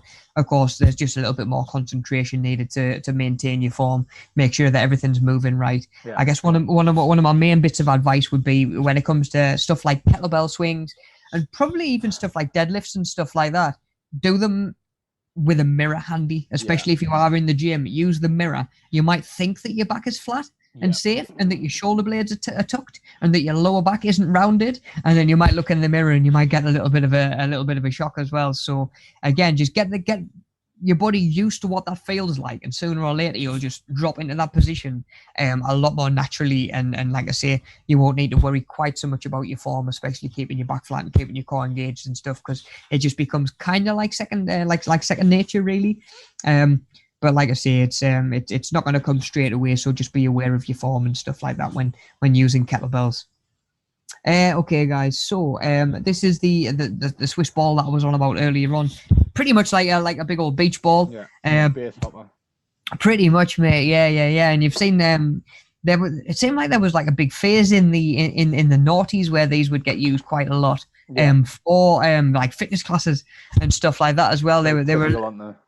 They are, yeah. And like I say, they're lightweight, portable. You can put them away if you need to. You can just let them down. You can take them with you if you need to go. If you're traveling with work and you're stopping in hotels or whatever it might be, just take it with you. You know, it's absolutely no bother. And there's a lot of different things you can do with it. You know, rather than, like I said earlier on, like a bit of resistance machinery like a chest press machine. It's expensive and it only does one thing. Whereas with this, it's inexpensive and it does a lot of different things. You know, there's so much different stuff you could do with this. Like, I've even seen these used just to create instability, to make exercises engage the core that wouldn't normally. Yeah. Like, again, if you sit on one of these and start doing like an overhead press, even then, of course, your center of gravity is changing. The ball's going to be trying to wobble under your bum. And then like you say, buddy, stuff like press-ups where you'll either have sort of like your feet up on the ball and you'll be doing press-ups, and of course the ball's trying to move. I've done planks with my elbows on one of these before. Yeah, and you move, you go like up so much harder. Left to right. Yeah. Horrible. Yeah. Awful. Yeah. Do like little circles and stuff like that. All brutal, mate. Absolutely brutal. And it's one of them that you think like that ball shouldn't make that one exercise so much harder, but it really can. At the same time, you can do it really well, or they can be used really well with certain injuries and stuff like that as well. Like I sort of mentioned earlier on, like if you wanted to do like a sit-up, you could get your bum, like I would position my bum quite far towards like the front of the ball, So as you lean back over the ball, you're getting that nice stretch, and it's gonna, like I say, sort of stretch your back out, stretch down your front. Because what we, especially recently, you know, how easy is it to find yourself sort of hunched over, rounded shoulders, everything leaning forward. We spend all day looking down at another screen as well. So this whole front half of the body could do with a stretch from time to time. You know, really open it up, and like I say, getting yourself backwards over one of those balls. There's a lot of different stuff that you can do with them. Of course, the biggest cons is that unless you know what you're doing with them, you have essentially got a beach ball. You know, if you're not really sure when you whack it. It does, yeah, it does. And again, there is, of course, depending on what it is you're doing, there is the potential for injury as well, and to potentially come off it and hurt yourself. Like I say, if you're not very confident on them, I wouldn't recommend doing an overhead press with a 20-kilogram dumbbell in each hand. Do you know what I mean? For the first time. Like I say, flip side of the coin is these are actually used in certain office spaces now to work on as seats. Yeah, I've seen people do it. Apparently, it's good for your back. Good for your back and good for your core as well, because your core's engaged and your lower back's not sort of hunched. Tell you, we're all going to be on one of these in media savvy by this time next year. I want a standing desk. To be fair, I don't want to sit down at all. Yeah. After the last year, definitely get us a standing desk. Yeah. But like I say, there's a lot of ways that these can be used to add an extra dynamic or an extra element to an exercise that might not be there without it. You know, like I say, stuff like planking on them, getting your feet up there and doing press ups just makes sort of staple exercises a little bit more interesting, but that little bit harder as well. Right, guys. Right, where we at? So we've got a couple left to do. Resistance bands. Of course, I am always singing the praises for me, and Hatham mentioned them earlier on. They're just so versatile, you know. They simulate lifting in a way that we don't really get in a gym either, you know, and that the resistance increases as the band gets tighter, and as we move through our range, the resistance increases, rather than when we push a weight. Like if we do, again, a chest press, the point that we work the hardest is when we're trying to get that bar moving. With a resistance band, that tension gets harder and harder as the resistance band increases and sort of stretches as well. So again, you know, we've got they're lightweight, they're portable, they can travel with you, they're sort of inexpensive, cost effective, and can be used in a lot of different ways as again, in warm-ups. I've seen them used in warm-ups, cool-downs, rehabilitations. You know, if we're doing sort of like putting them around your ankle and doing like sort of crab walks, side steps, stuff like that. They're really good at loading tension onto the body in the right place. You know, if you've seen like sort of anti-rotational stuff done where you'll say like you get a resistance band and attach it to something over there. Yeah. Grab hold of this end where there's tension on the band and like hold the band tight into your chest and then slowly bring it out.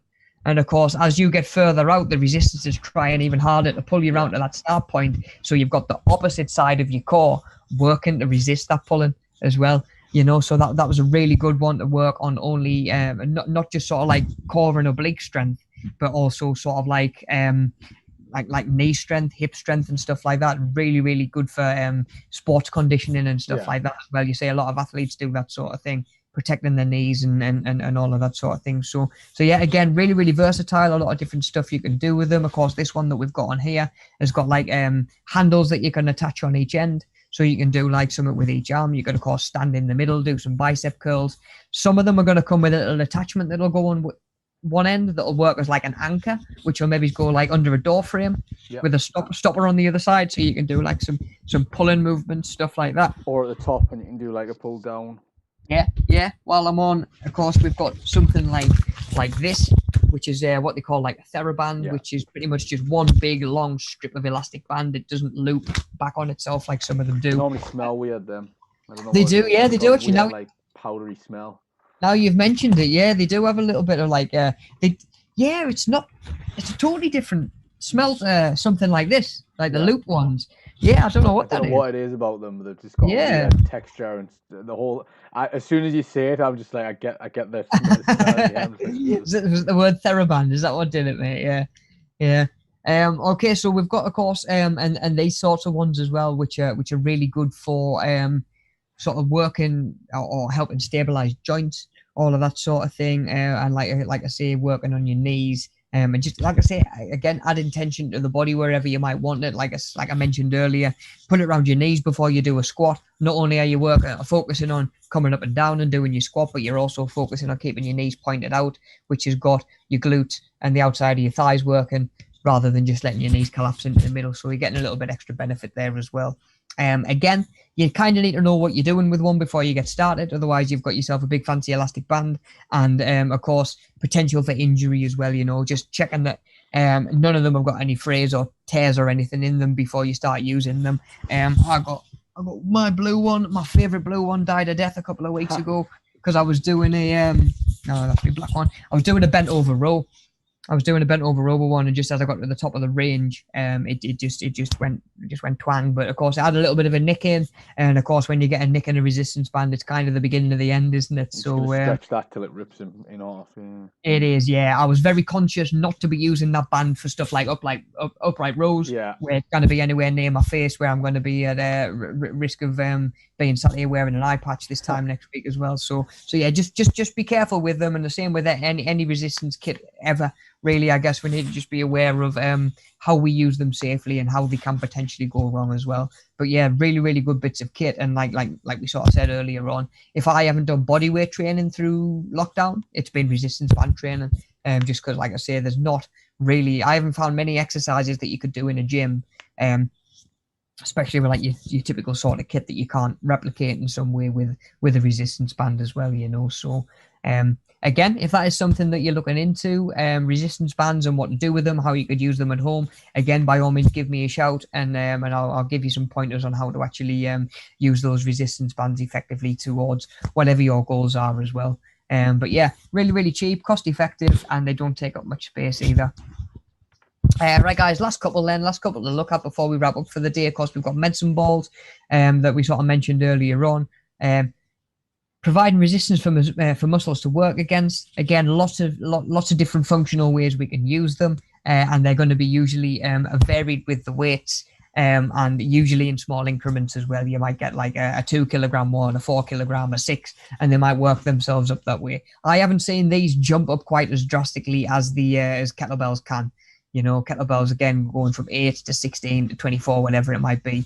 I've never seen medicine balls do that. I think the heaviest medicine ball I've ever seen actually is about 20 kilograms. Yeah. Not sure about you, buddy. Actually, I don't think I've seen heavier than that. No. And then yeah, like I say, they might have their own little rack. They might have their own space in the gym. And then, like I say, they'll have the weights on the side. And then, yeah, plenty of different stuff we can do with them. Medicine ball slams, wall balls, all of that sort of stuff, Russian twists, whatever it might be. Of course, again, kind of need to know what you're doing with one. It's not like you can just jump on like it is a chest press and just, like I say, just start banging the reps out. And again, potential for injury, medicine ball slams, make sure your feet are out the way. Make sure if it is going to bounce back up, it's not going to come up so high that it smashes you in the chest or in the face, because I've seen that done as well. That's the thing that can be deceptive. Some of them bounce and some of them don't. Like some of them just like hit the floor and just stick, which I used to prefer them, because then you get to make someone go and pick them up again as well. Like you've got to bend your knees, get down low, pick it up, and then go again for your next slam. So yeah, just be aware, potential for injuries, where they might bounce off to, how they might come back up, and all of that sort of thing as well, and making sure we've got a good grip. And of course, if you're using them in a superset, if you put them down and turn around to do some skipping, make sure that the ball doesn't roll off into someone's way. Of course, if they're doing walking lunges or something like that. Yeah, that's it. Yeah, definitely. Don't bounce it on the toe, whatever you do. Yeah. They're not for dodgeball. No. They're not for dodgeball, guys. Definitely not.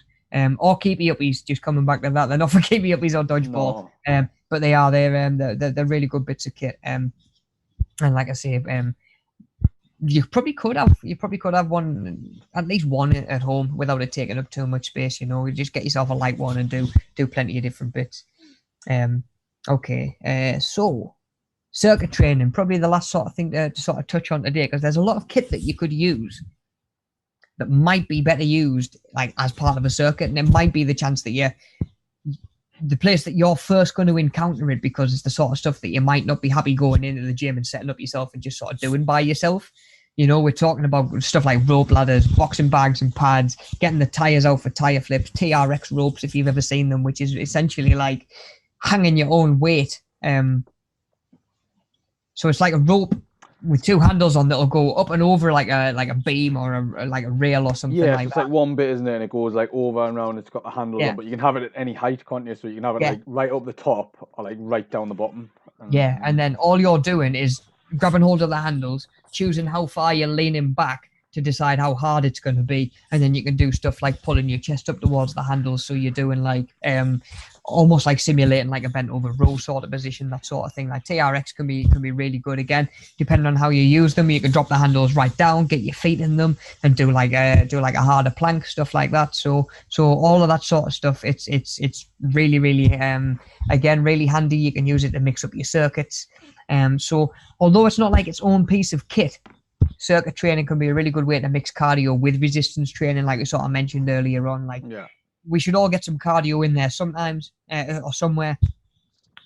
Your strict sort of 10, 15 minutes, 20 minutes on the treadmill isn't for everybody. Like, it used to bore the life out of me at the end of a session because I was looking around the same gym that I was working in like 8-10 hours a day. I'm like, this is like, I'm looking at the same thing. Like, I would rather just put a circuit together that's just going to get me out of breath, get me working, and get me absolutely and get like a little bit of a sweat on as well. So yeah, there's a good way of getting some resistance in with some cardio, and then like I say, you might come across some equipment that you might not reach for otherwise. Like cones, really good for putting out for like shuttle runs, stuff like that. That could be quite handy for just marking out a space for tire flips and stuff to keep other people safe, making sure that, like, you don't go past this point. The cones. Yeah, someone's like skipping over there, someone's swinging a sledgehammer around over there, bashing a tire. Yeah, don't go past there, sort of thing. Yeah, and same again. I've used cones to mark out each station on a circuit, actually. So like, oh, each cone you get to is its own exercise. What should I be doing, even if the exercise doesn't use the cone at all? Rope ladders, of course. If you've seen like a lot of like athletic training involves that sort of thing, where it's like really quick shuttles, getting both feet into like each square on the ladder. You might see a lot of like NFL players do it, American football players do it, doing like ladder runs. I used to get someone to come sort of alongside a ladder and sort of sideways shuffle themselves down it in a plank, getting like move one hand over into one square, move your feet over, move your hand over into the next square, and just slowly work your way down. So rope ladders can be really good. Even climbing, do you know what I mean? If you've got somewhere safely that you can like use as like a little bit like a climbing frame.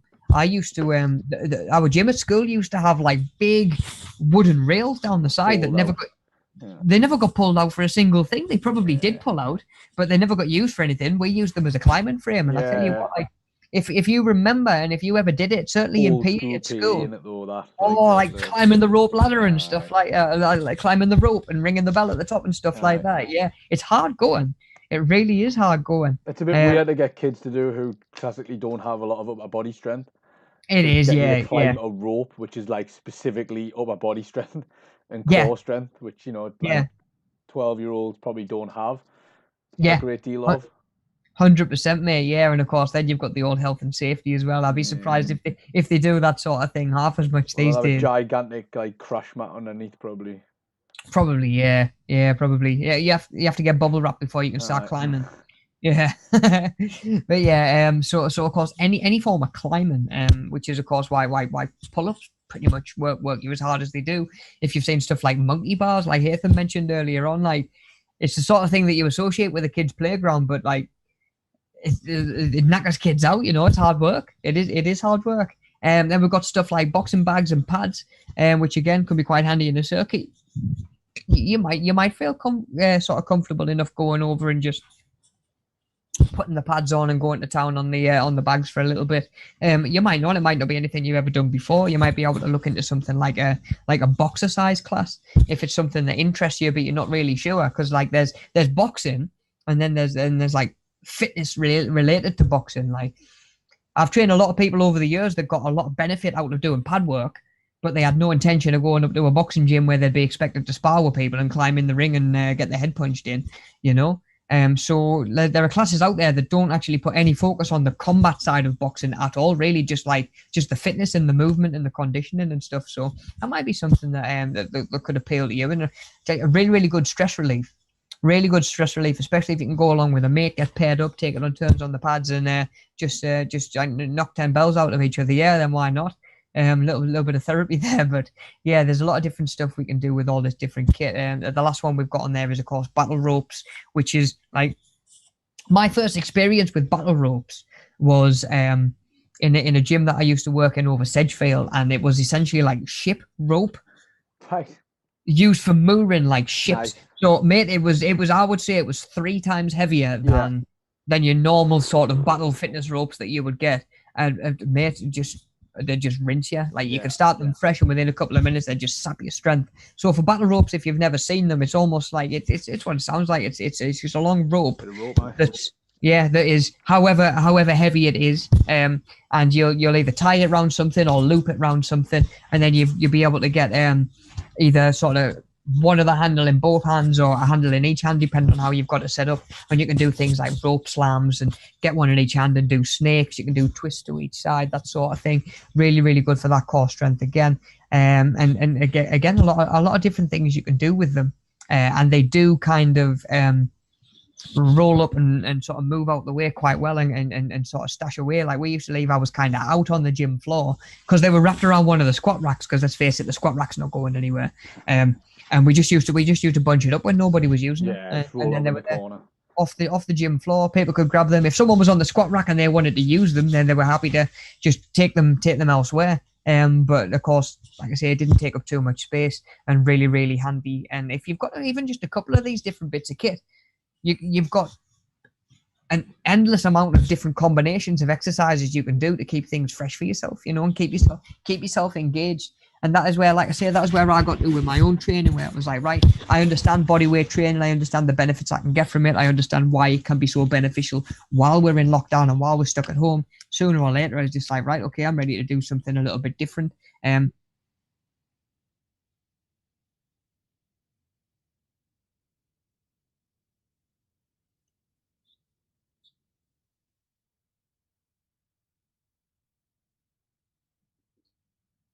Mm-hmm.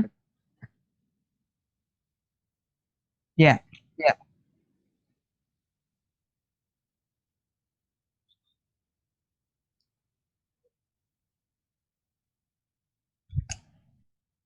yeah, yeah, yeah. 100%, mate. Yeah, yeah. Every minute on the minute. Yes, I like that sort of thing. Yeah, yeah, yeah. I like a bit of AMRAP. Yeah,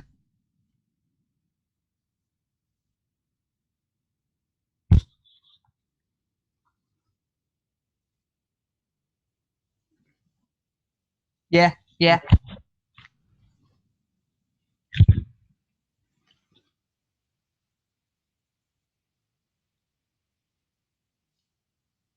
yeah.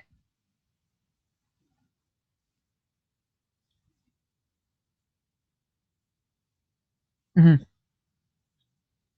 Yeah, yeah. That's it. Yeah, it'll definitely, definitely get you moving towards those fitness goals, buddy. That's for sure.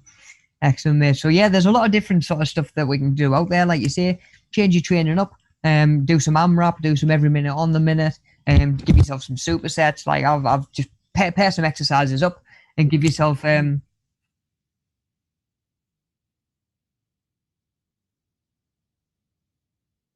Absolutely, yeah. I mean, I think I even mentioned in that video, the AMRAP video that we've got on the channel, even if you just use it for the timer, you don't have to do the same exercises that I'm doing. I think all it is like 5 minutes, and you've got 3 exercises. So you might do like sort of 10 star jumps, five squats, 2 burpees, or something like that. And you just work through that as many times as you can in 5 minutes. You could choose them 3 exercises to be whatever you want it to be, and literally just use like like I say, the timer, and you give yourself a little bit of structure that way. Or like Hatham says, you can get apps.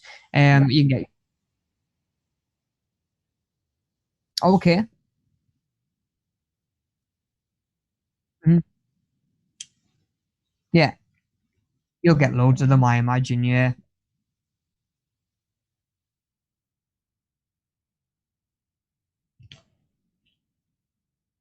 Okay. Hmm. Hmm. Oh yeah. Yeah. Yeah. Yeah. Okay. Yeah. Yeah. High intensity interval training. Yeah.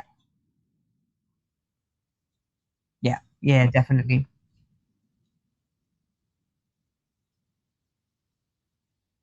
Yeah, yeah,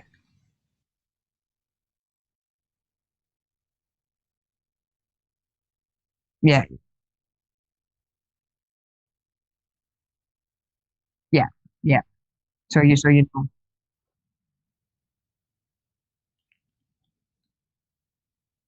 Yeah, yeah. Hmm.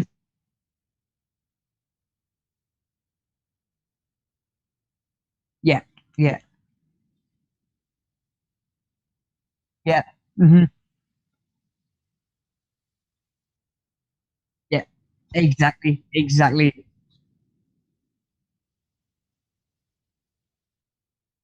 Aye. It's just one less thing to think about, isn't it? Yeah, yeah, definitely. Oh, spot on, mate. Spot on. That's it, mate. Yeah, yeah, definitely. Right, guys, I've that'll just about do realised us my for this mic's morning been then. muted for ages. No way. No way. Oh, mate. Mate, I can't believe nobody's telling you in No, the chat as interval well. timer. Anyway, is the name of the app.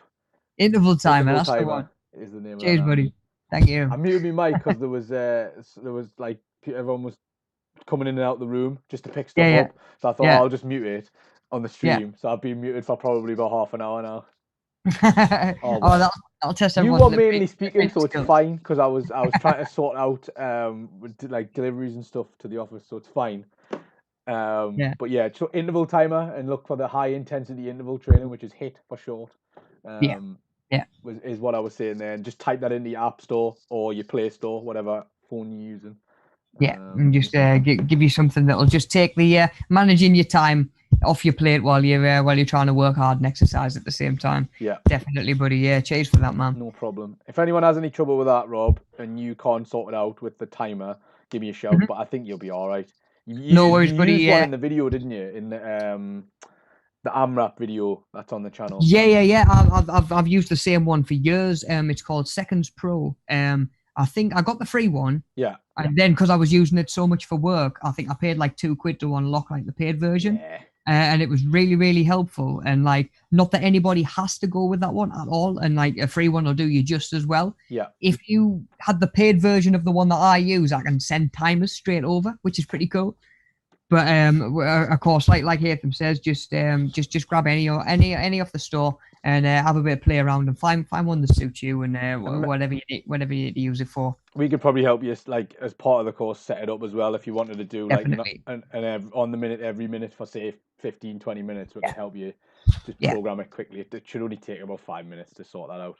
Yeah. Definitely. Definitely, guys. I've put so what's the fitness video today? Because I have put the link in, but I don't actually know what it is. The fitness video is just it's our chair based exercise. So with this still being quite early on in the course, of course we had our first session last week where we did a nice little stretching session, just get everything moving again. If you are sort of easing back in towards fitness, and then today is a really good one for those of you that are maybe not too sure about just diving straight in with normal fitness or what your idea of fitness is. It is all stuff that you can do sitting down if you're worried about your heart rate coming up too high, or you're worried about your knees hurting or your ankles hurting, stuff like that. It's all stuff you can do safely sat down. So hopefully, yeah, just building on last week, just getting you moving that little bit more, and just like I say, continuing loosening things up and getting your body used to that little bit of extra exercise. So thank you for sticking that in the chat as well, buddy. I imagine that's in the description for the video as As well. We've got well, our yes. fitness video. The survey exactly the same in the chat and also in the description. If you could take us a little bit of time to fill that in. Yeah, definitely. Brilliant. Hugely appreciated, guys. Thank you very much. And of course, we will be back next Wednesday for week 3, where we're looking at the heart, how it works to pump blood around your body, and then how that sort of links into everything we've talked about today, and how we can apply that to some of those bigger exercises as well. And yeah, failing that, guys. We will be back next Wednesday at 10 o'clock. As always, stay safe, look after yourselves, have a good week, and I'll see you back here next week. See you guys.